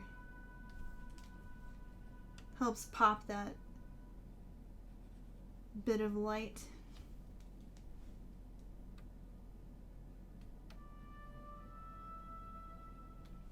Yeah, I can't wait to paint this lady again because I have a plan to redraw her. Or not redraw her, but to do another piece for the gallery in the art book that's gonna come like way down the pipeline here.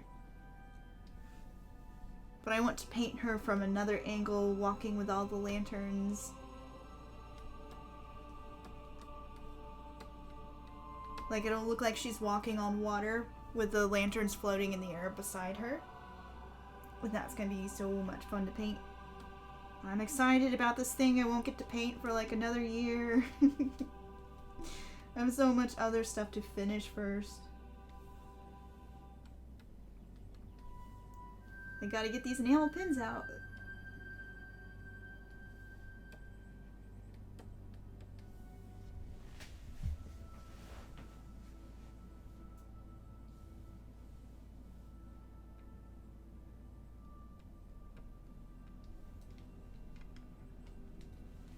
I also got a calendar to do before I get that far, but let's do one thing at a time.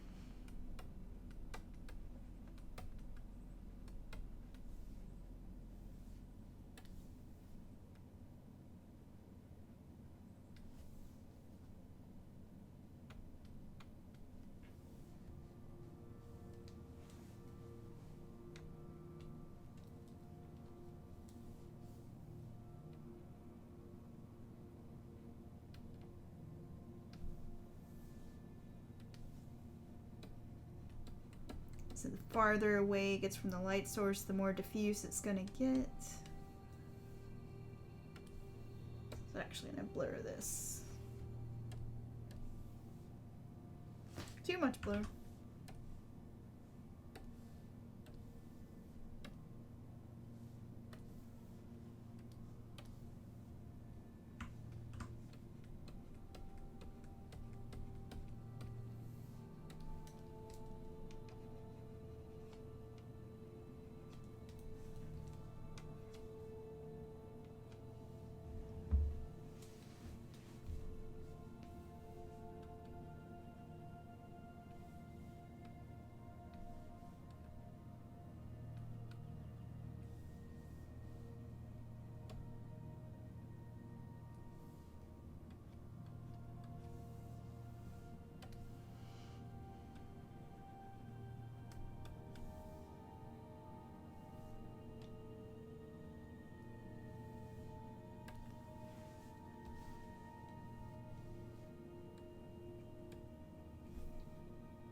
Okay, I'm satisfied with that.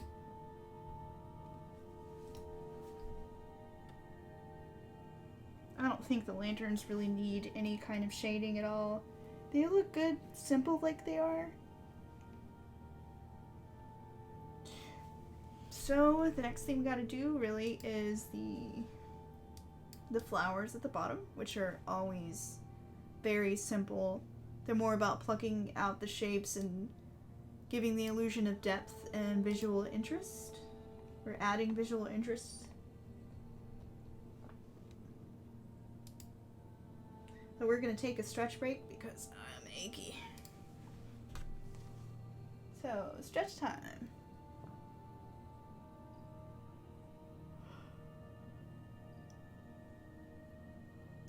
Ooh, I could use some more tea. But I'll just have to hold out till after the stream, I think.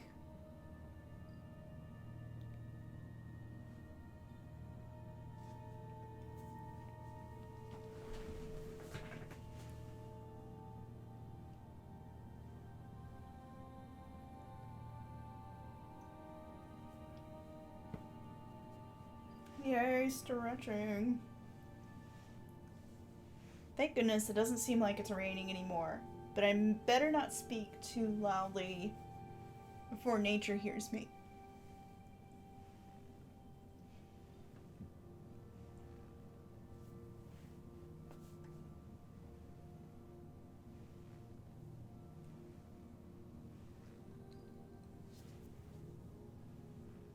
I like this stretch, it feels good.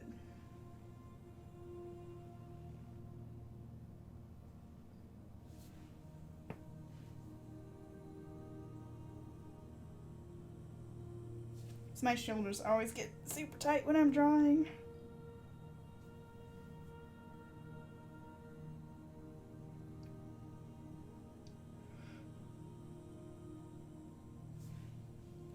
All right.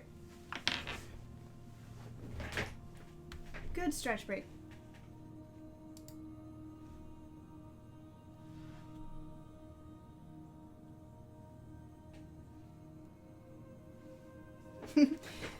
Yeah. I've had that happen too, Malby. That's Georgia for you. You can't trust the sky during spring and summer. We have all the rainstorms here.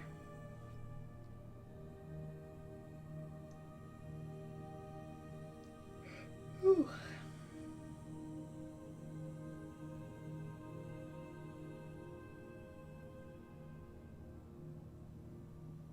Wow, it's raining really hard over there.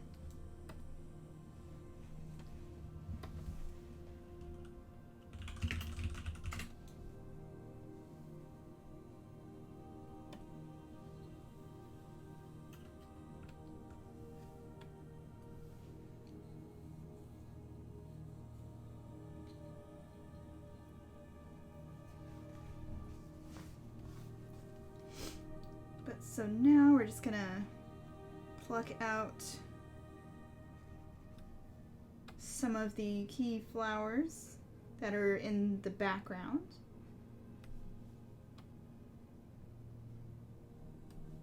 Nice and simple like.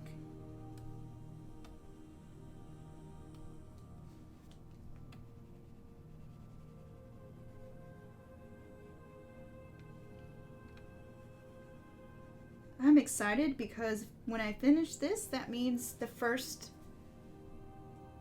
No, actually, no, I finished the spring set, but I'll have finished the summer set of ladies. Or birthstone goddesses. Still adjusting to calling them by their new names. So it's always exciting to get a whole set done.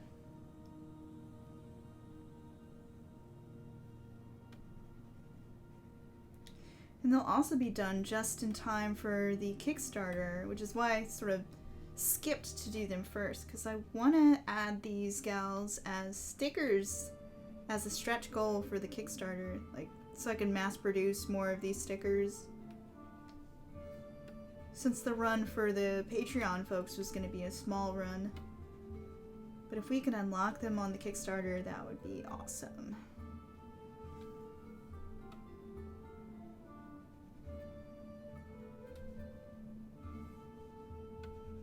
We shall see what happens, but at least now I've got them done and they'll be ready to go for the Kickstarter.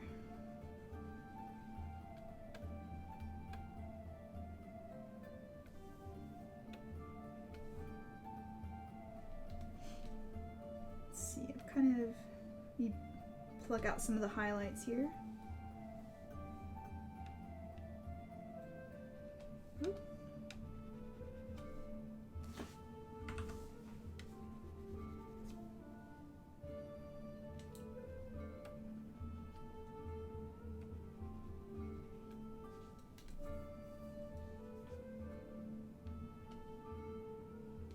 Okay, I think the stems are good.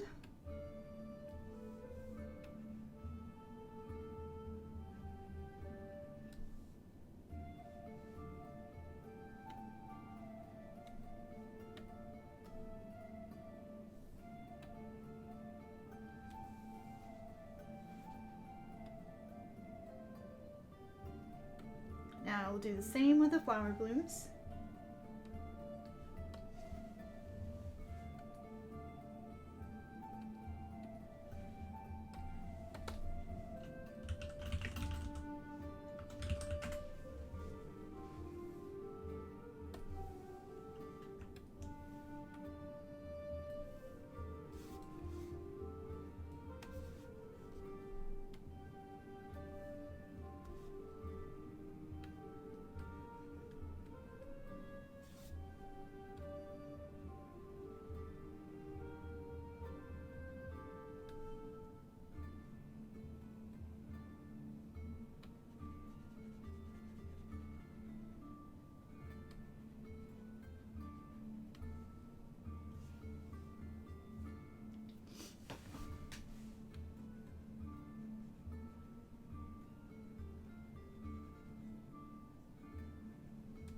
Yeah, it's a pretty constant rain over where you live, isn't it? Milvis Ray.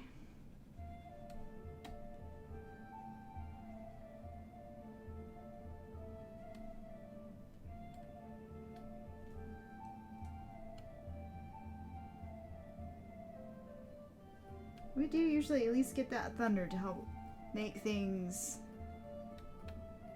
a little more tolerable here. We get some nasty thunderstorms. They're usually pretty exciting. Except if you're driving in it, then everyone forgets how to drive.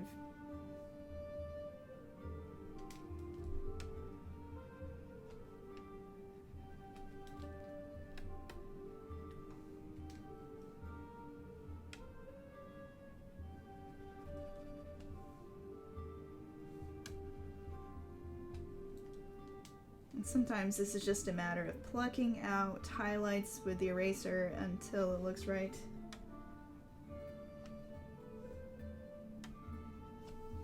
But that's what I love about digital, is that I can sit here and noodle until it looks right.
So for any newbies who might be watching, don't forget you can leave some questions in the chat.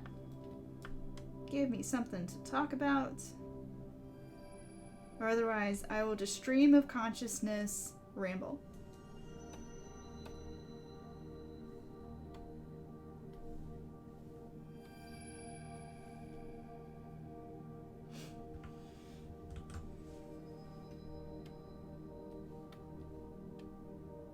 Trying to think of other fun stuff to update you all on.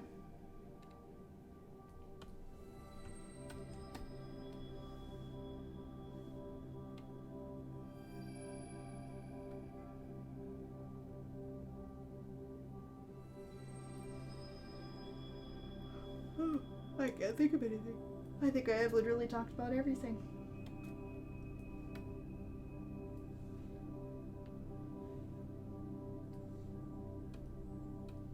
Although we are on the last phase of the coloring, which is to color these gems on the side. And I always feel like this is going to be really hard. But then it goes pretty easily. Gems are deceptively easy. Because it's more about having key highlights and gleams and saturation in certain places than it is about being very precise, I think. Because light is just bouncing around in gems all over the place. And I think with faceted stones like this, as long as you can pay attention to the planes of the stone that are sort of facing the light source, then you'll do okay.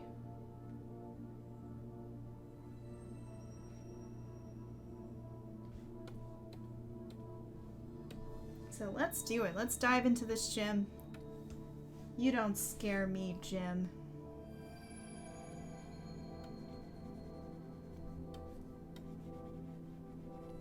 Well, I swear my brush is doing something weird today.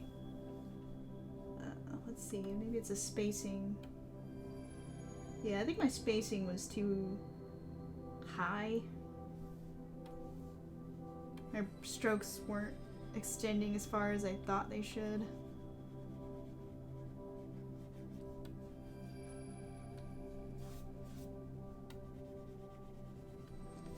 So working with the fact that the light source is going to be coming from the top left.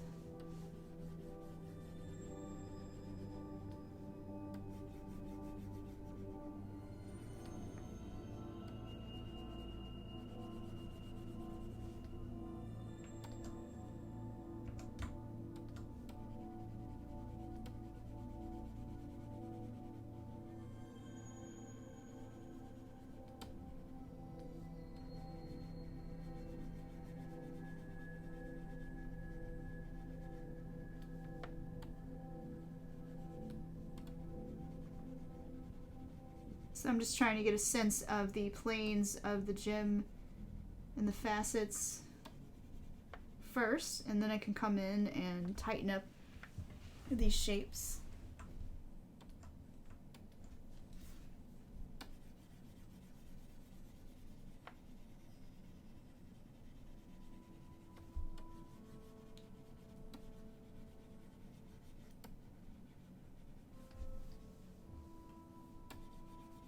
So blending.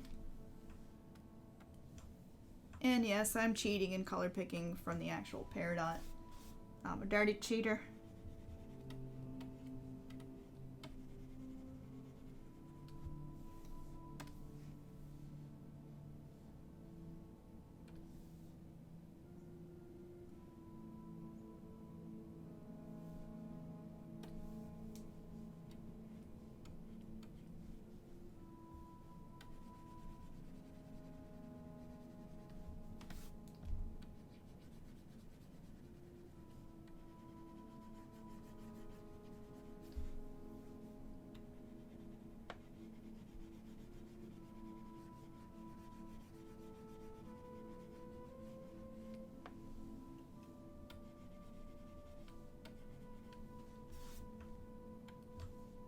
And I may be a little quiet while I'm doing this because I'm using extra brain processing powers, so forgive me while I process.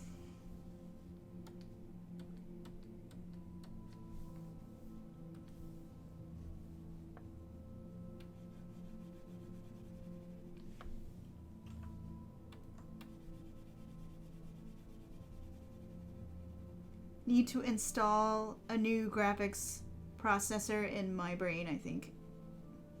I'm still getting a hang of trying to talk, draw, and stream. So now's the fun part where I get to like come in here and add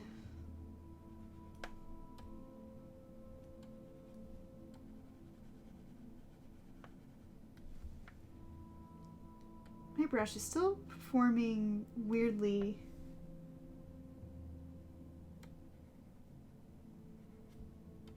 I wonder if an update I installed is messing with things, or I have to recalibrate it perhaps.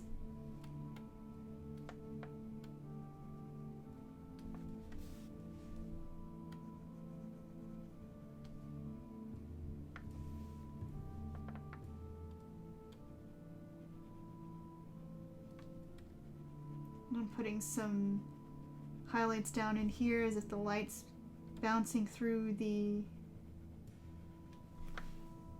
whole entire gem and sort of getting trapped inside, it's refracting inside of here.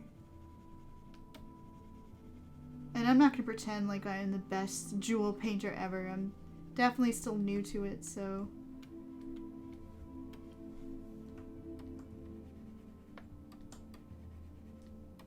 still experimenting, still learning. But this is how you get good at something, right?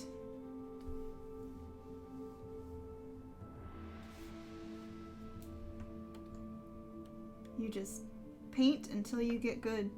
That's the whole reason well, not the whole reason, but a big reason why I even wanted to do this series. Because I wanted to improve my costume drawing skills. And this was a super good way to do it.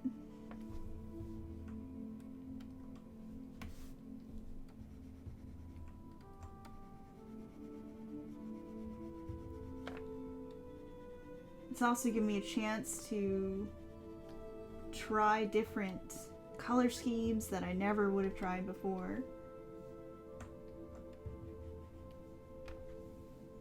Now I'm overworking this shim because it's just really fun to blend.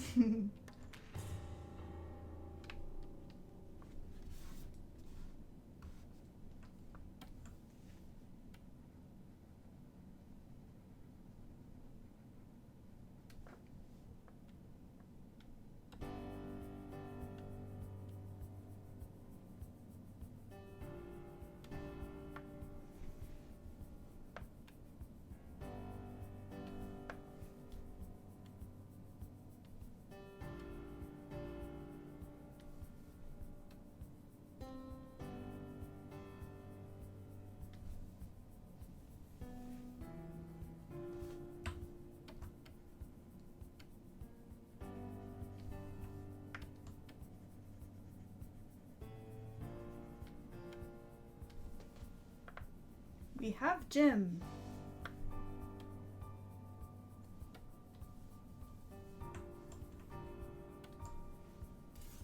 Let's see, I'm gonna pop this top facet a little more. Give it a bit more volume.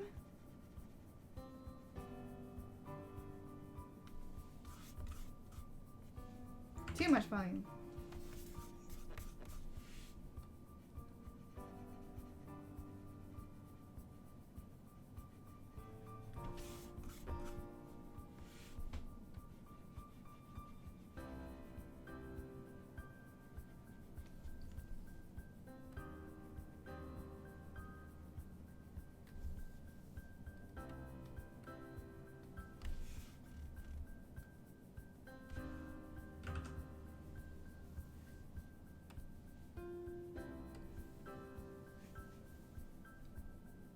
Alright, let's say I've got it similar to the style of the other gems.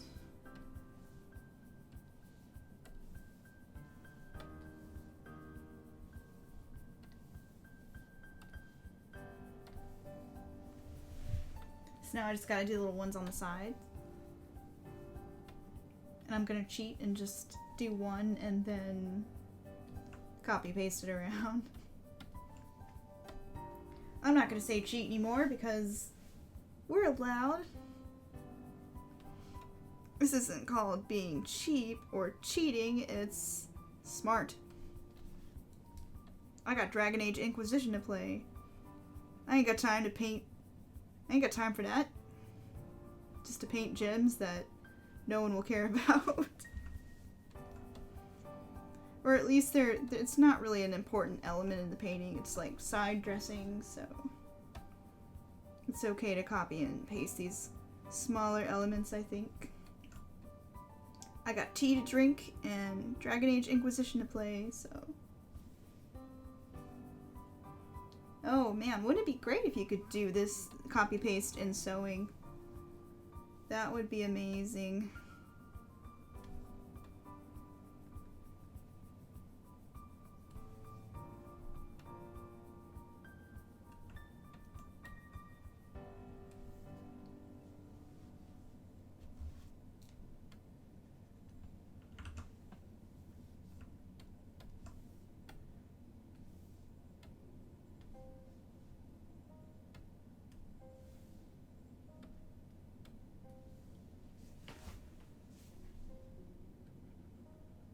Maybe in the future.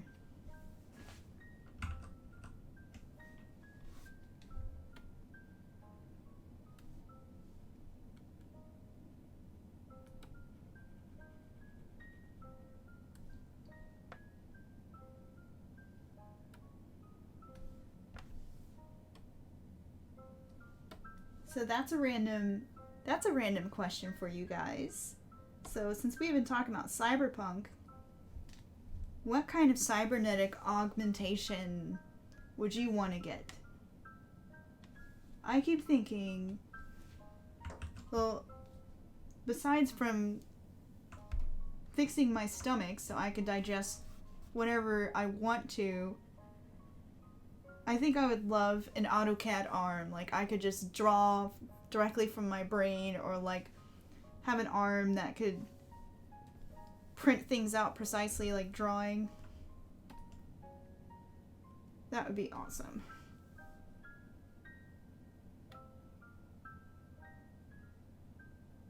AutoCAD arm.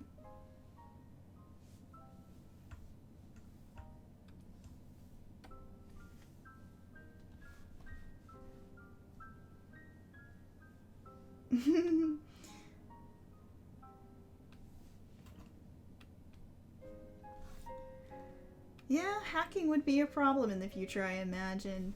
But let's just say, for the purposes of a fun discussion, that we don't have to worry about hacking. It'd be pretty cool to be able to record memories. I think I saw a Black Mirror episode that was about that.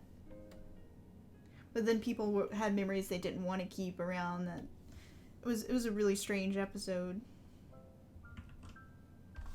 I ended up liking that show a lot.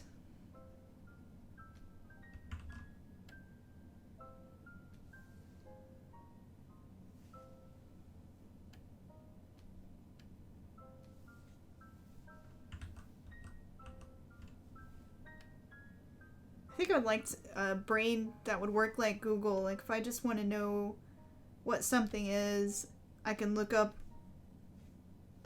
up with my eyes. I think they were working on something like that with Google Glass. But I'd probably be too much of a chicken to get any cybernetics anyway. I already got freaked out enough, like, not having a gallbladder.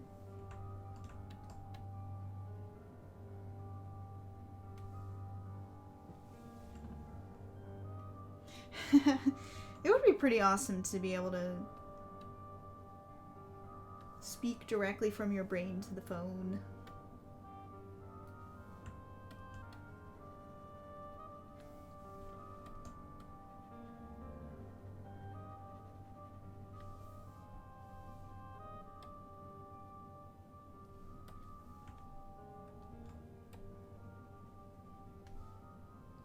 I keep fiddling with this and I just need to leave it alone. Fiddle, fiddle, fiddle.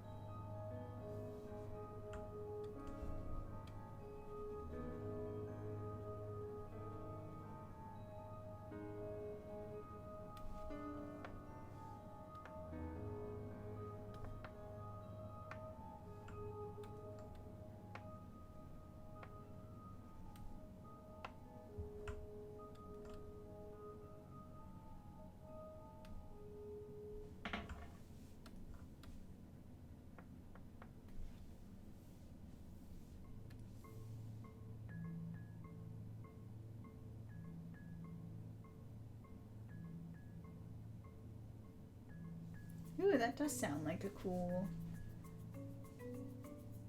like an interesting and cool cyber tech.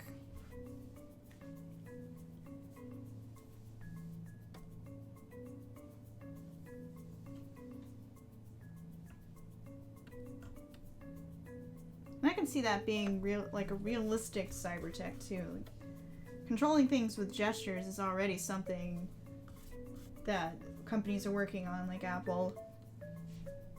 And all those hollow computers we see in the movies where people are just moving them around with their fingers and whatnot. And that's not too far off now. I really need to stop fiddling with this jib.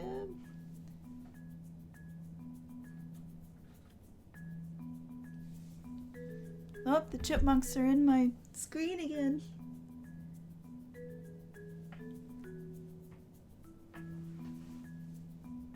They'll probably startle me when I'm least expecting it.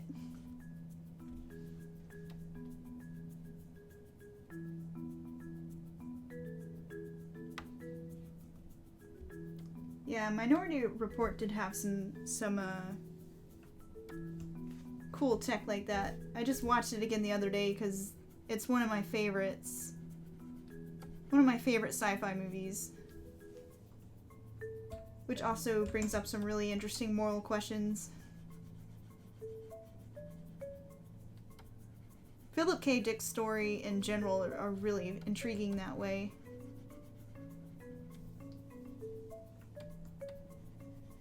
I actually need to read, because I notice all of my favorite stories in sci-fi movies end up coming from Philip K. Dick. So I should just read his original source material because it sounds fantastic. If it's anything like the movies, which I'm sure they've made a lot of changes just because movies.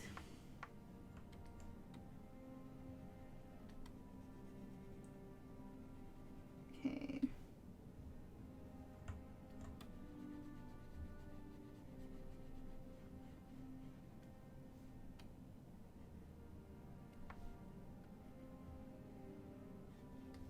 Okay, I need to stop fiddling for real. Just getting the last few details in. I made it a little too detailed, so when I zoomed out it was just kind of bleh. But I think I got some nice shape showing through now. This is what happens sometimes when you work too close into a picture. You end up getting too into the details. And since these are going to be kind of small, I need them to be clear.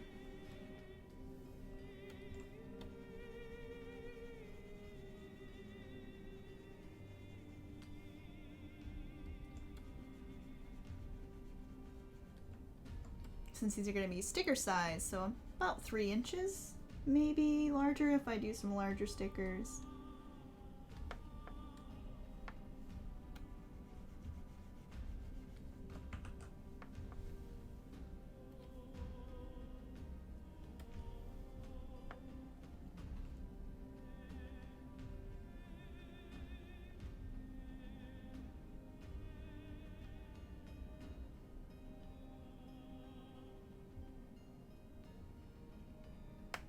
That sounds really interesting. What's the title on that one, Psykeen?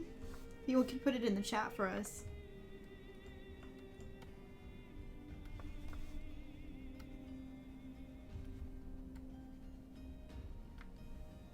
Oh wait, yeah, you said it earlier. Sorry.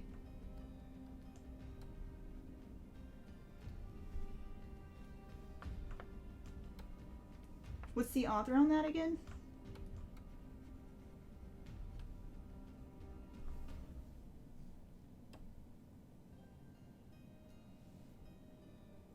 Cool. Thank you. Alright, now for the magical copy paste. Magic.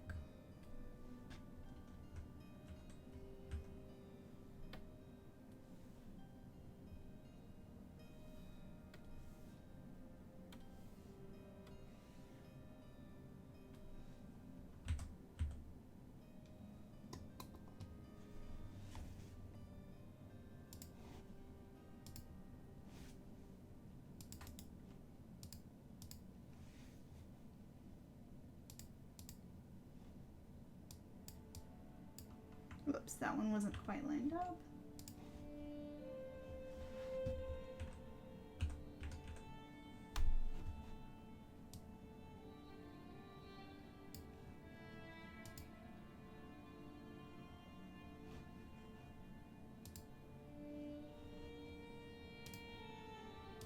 Alright, now they're lined up. Let's try that again.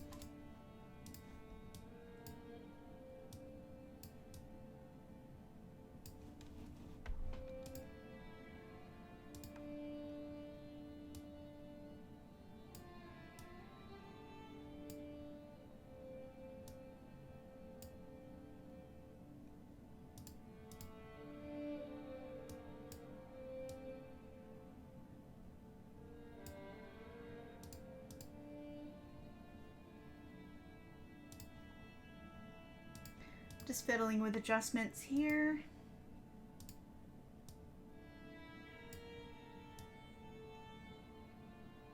Upping the contrast so the shapes read more clearly. Because sometimes that effect's really hard to paint just outright.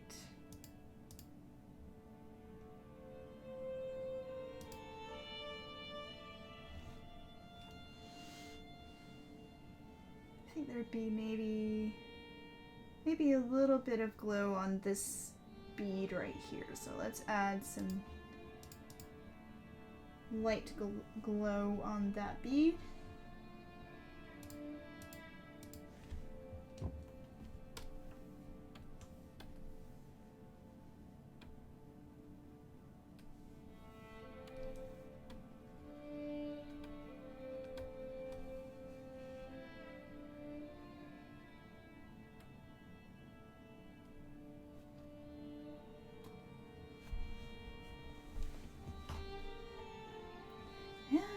She's about done.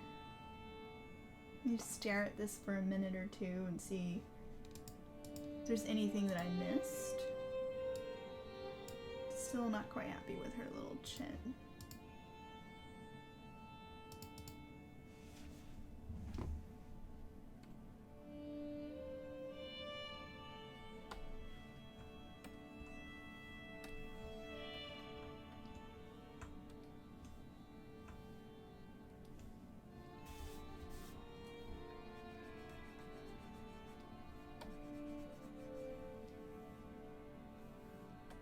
I think it's because I kept trying to put a dip in the chin.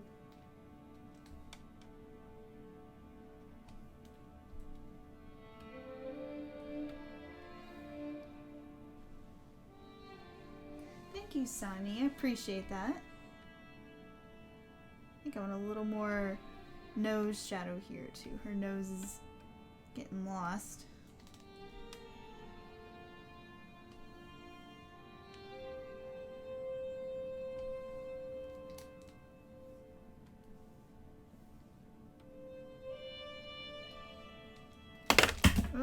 Let me just randomly throw my stylus at myself.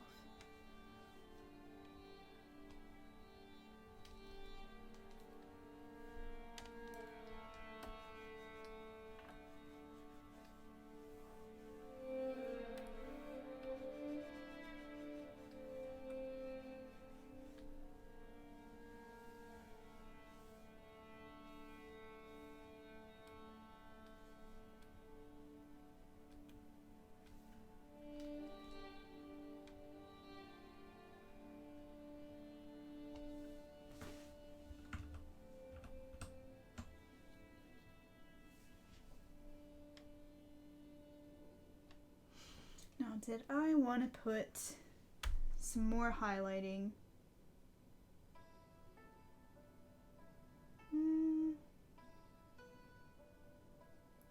No.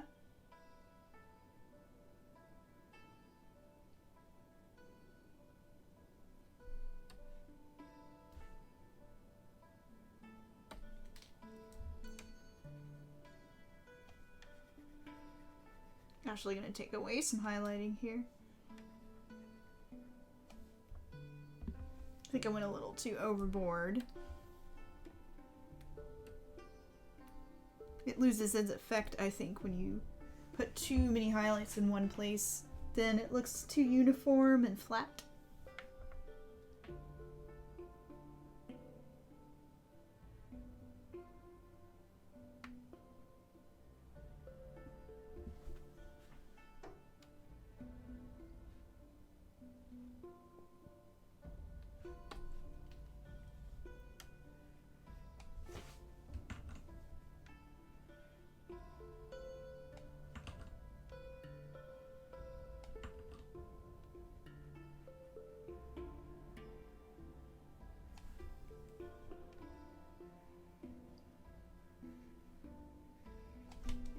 There we go.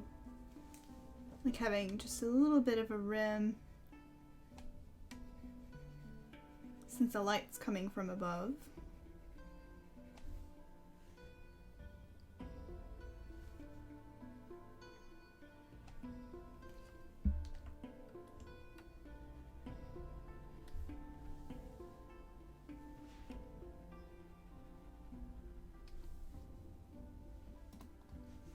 Okay.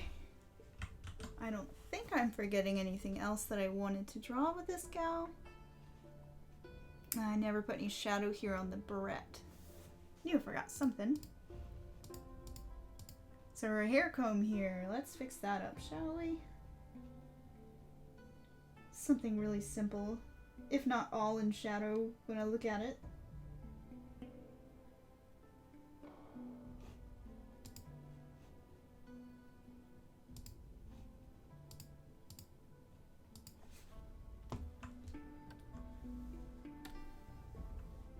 Danglers.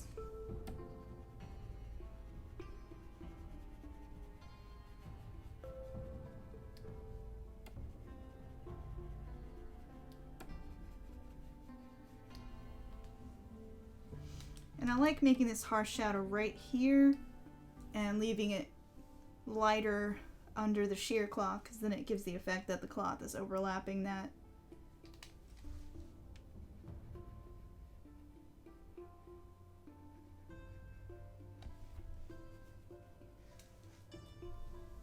Just changing the light that goes through it, filtering it a little. All right.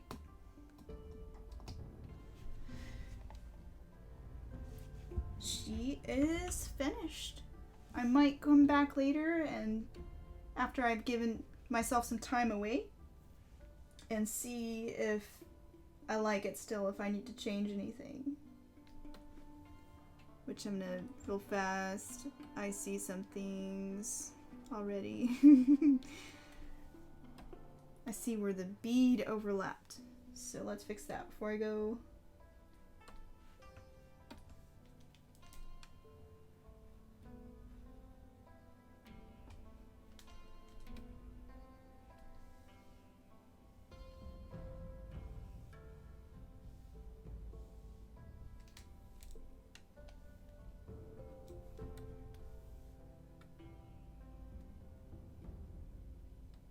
These beads were quite a challenge to paint in the original as well, because they're all different perspective, foreshortening levels. They're a fun element, but poof, pain in the butt.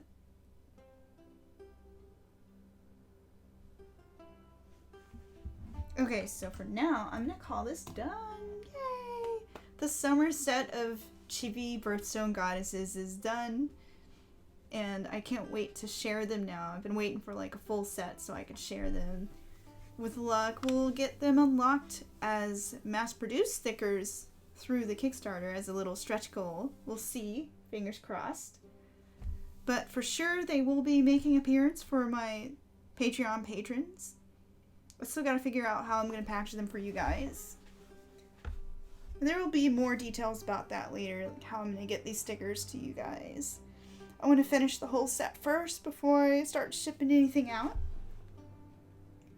But for now, just celebrating that small victory of being done with the summer goddesses.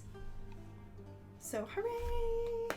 Thank you for hanging out with me. I appreciate the company. Y'all have been awesome. Oh, I see something I'm going to fix real fast. I forgot this line in the background. You don't want this harsh line there. So real fast, bird.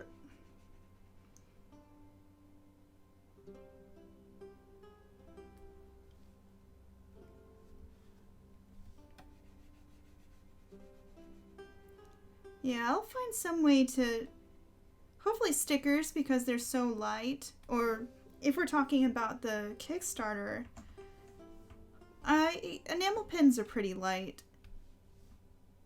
but I'll find some way to get the stickers out at least.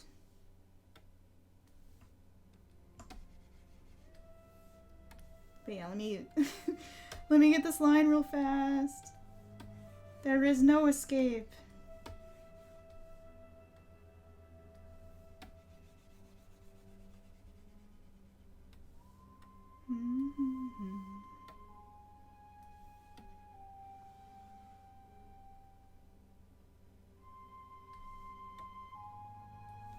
Yeah, my plan is to send those stickers out to all patrons, including you overseas folks.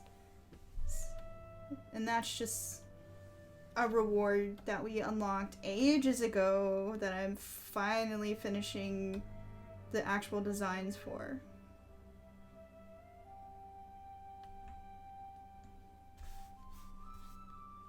So if you want to get on that sticker action, it'll eventually be a thing I'm doing via Patreon.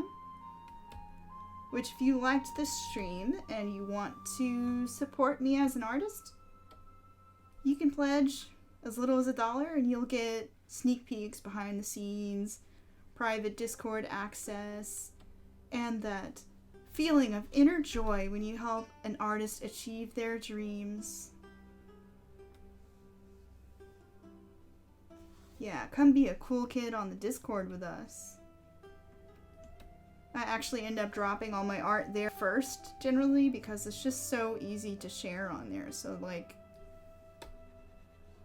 that's pretty much the full collection of everything I draw ends up on there. Even the stupid crap that I don't share sometimes on social media ends up there. So yeah, patreon.com/Angela Sasser. I have free content on there as well. Just articles and art and things. But anyways.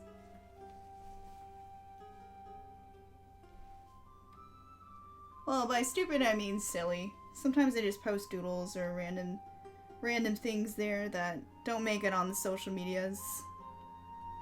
But yes. Here she is, Miss August. It was 5 p.m., so that took me 3 hours. I knew these more detailed ones were going to take longer, but that's okay because I think it's worth it. So next stream should be Wednesday at 7 p.m. Eastern. That's my evening stream for my night owls. So you should catch me there if you want to see the next one in the series. But I'm out for today. I'm gonna go drink some tea and work on some other things and maybe play some Dragon Age Inquisition. So thanks for hanging out and I'm off. I hope y'all have an inspiring week. See you again on Wednesday, perhaps. And if you missed the stream, you can always watch the recording on YouTube. So, y'all enjoy the rest of your days and evenings and all that. Thanks again, and goodbye.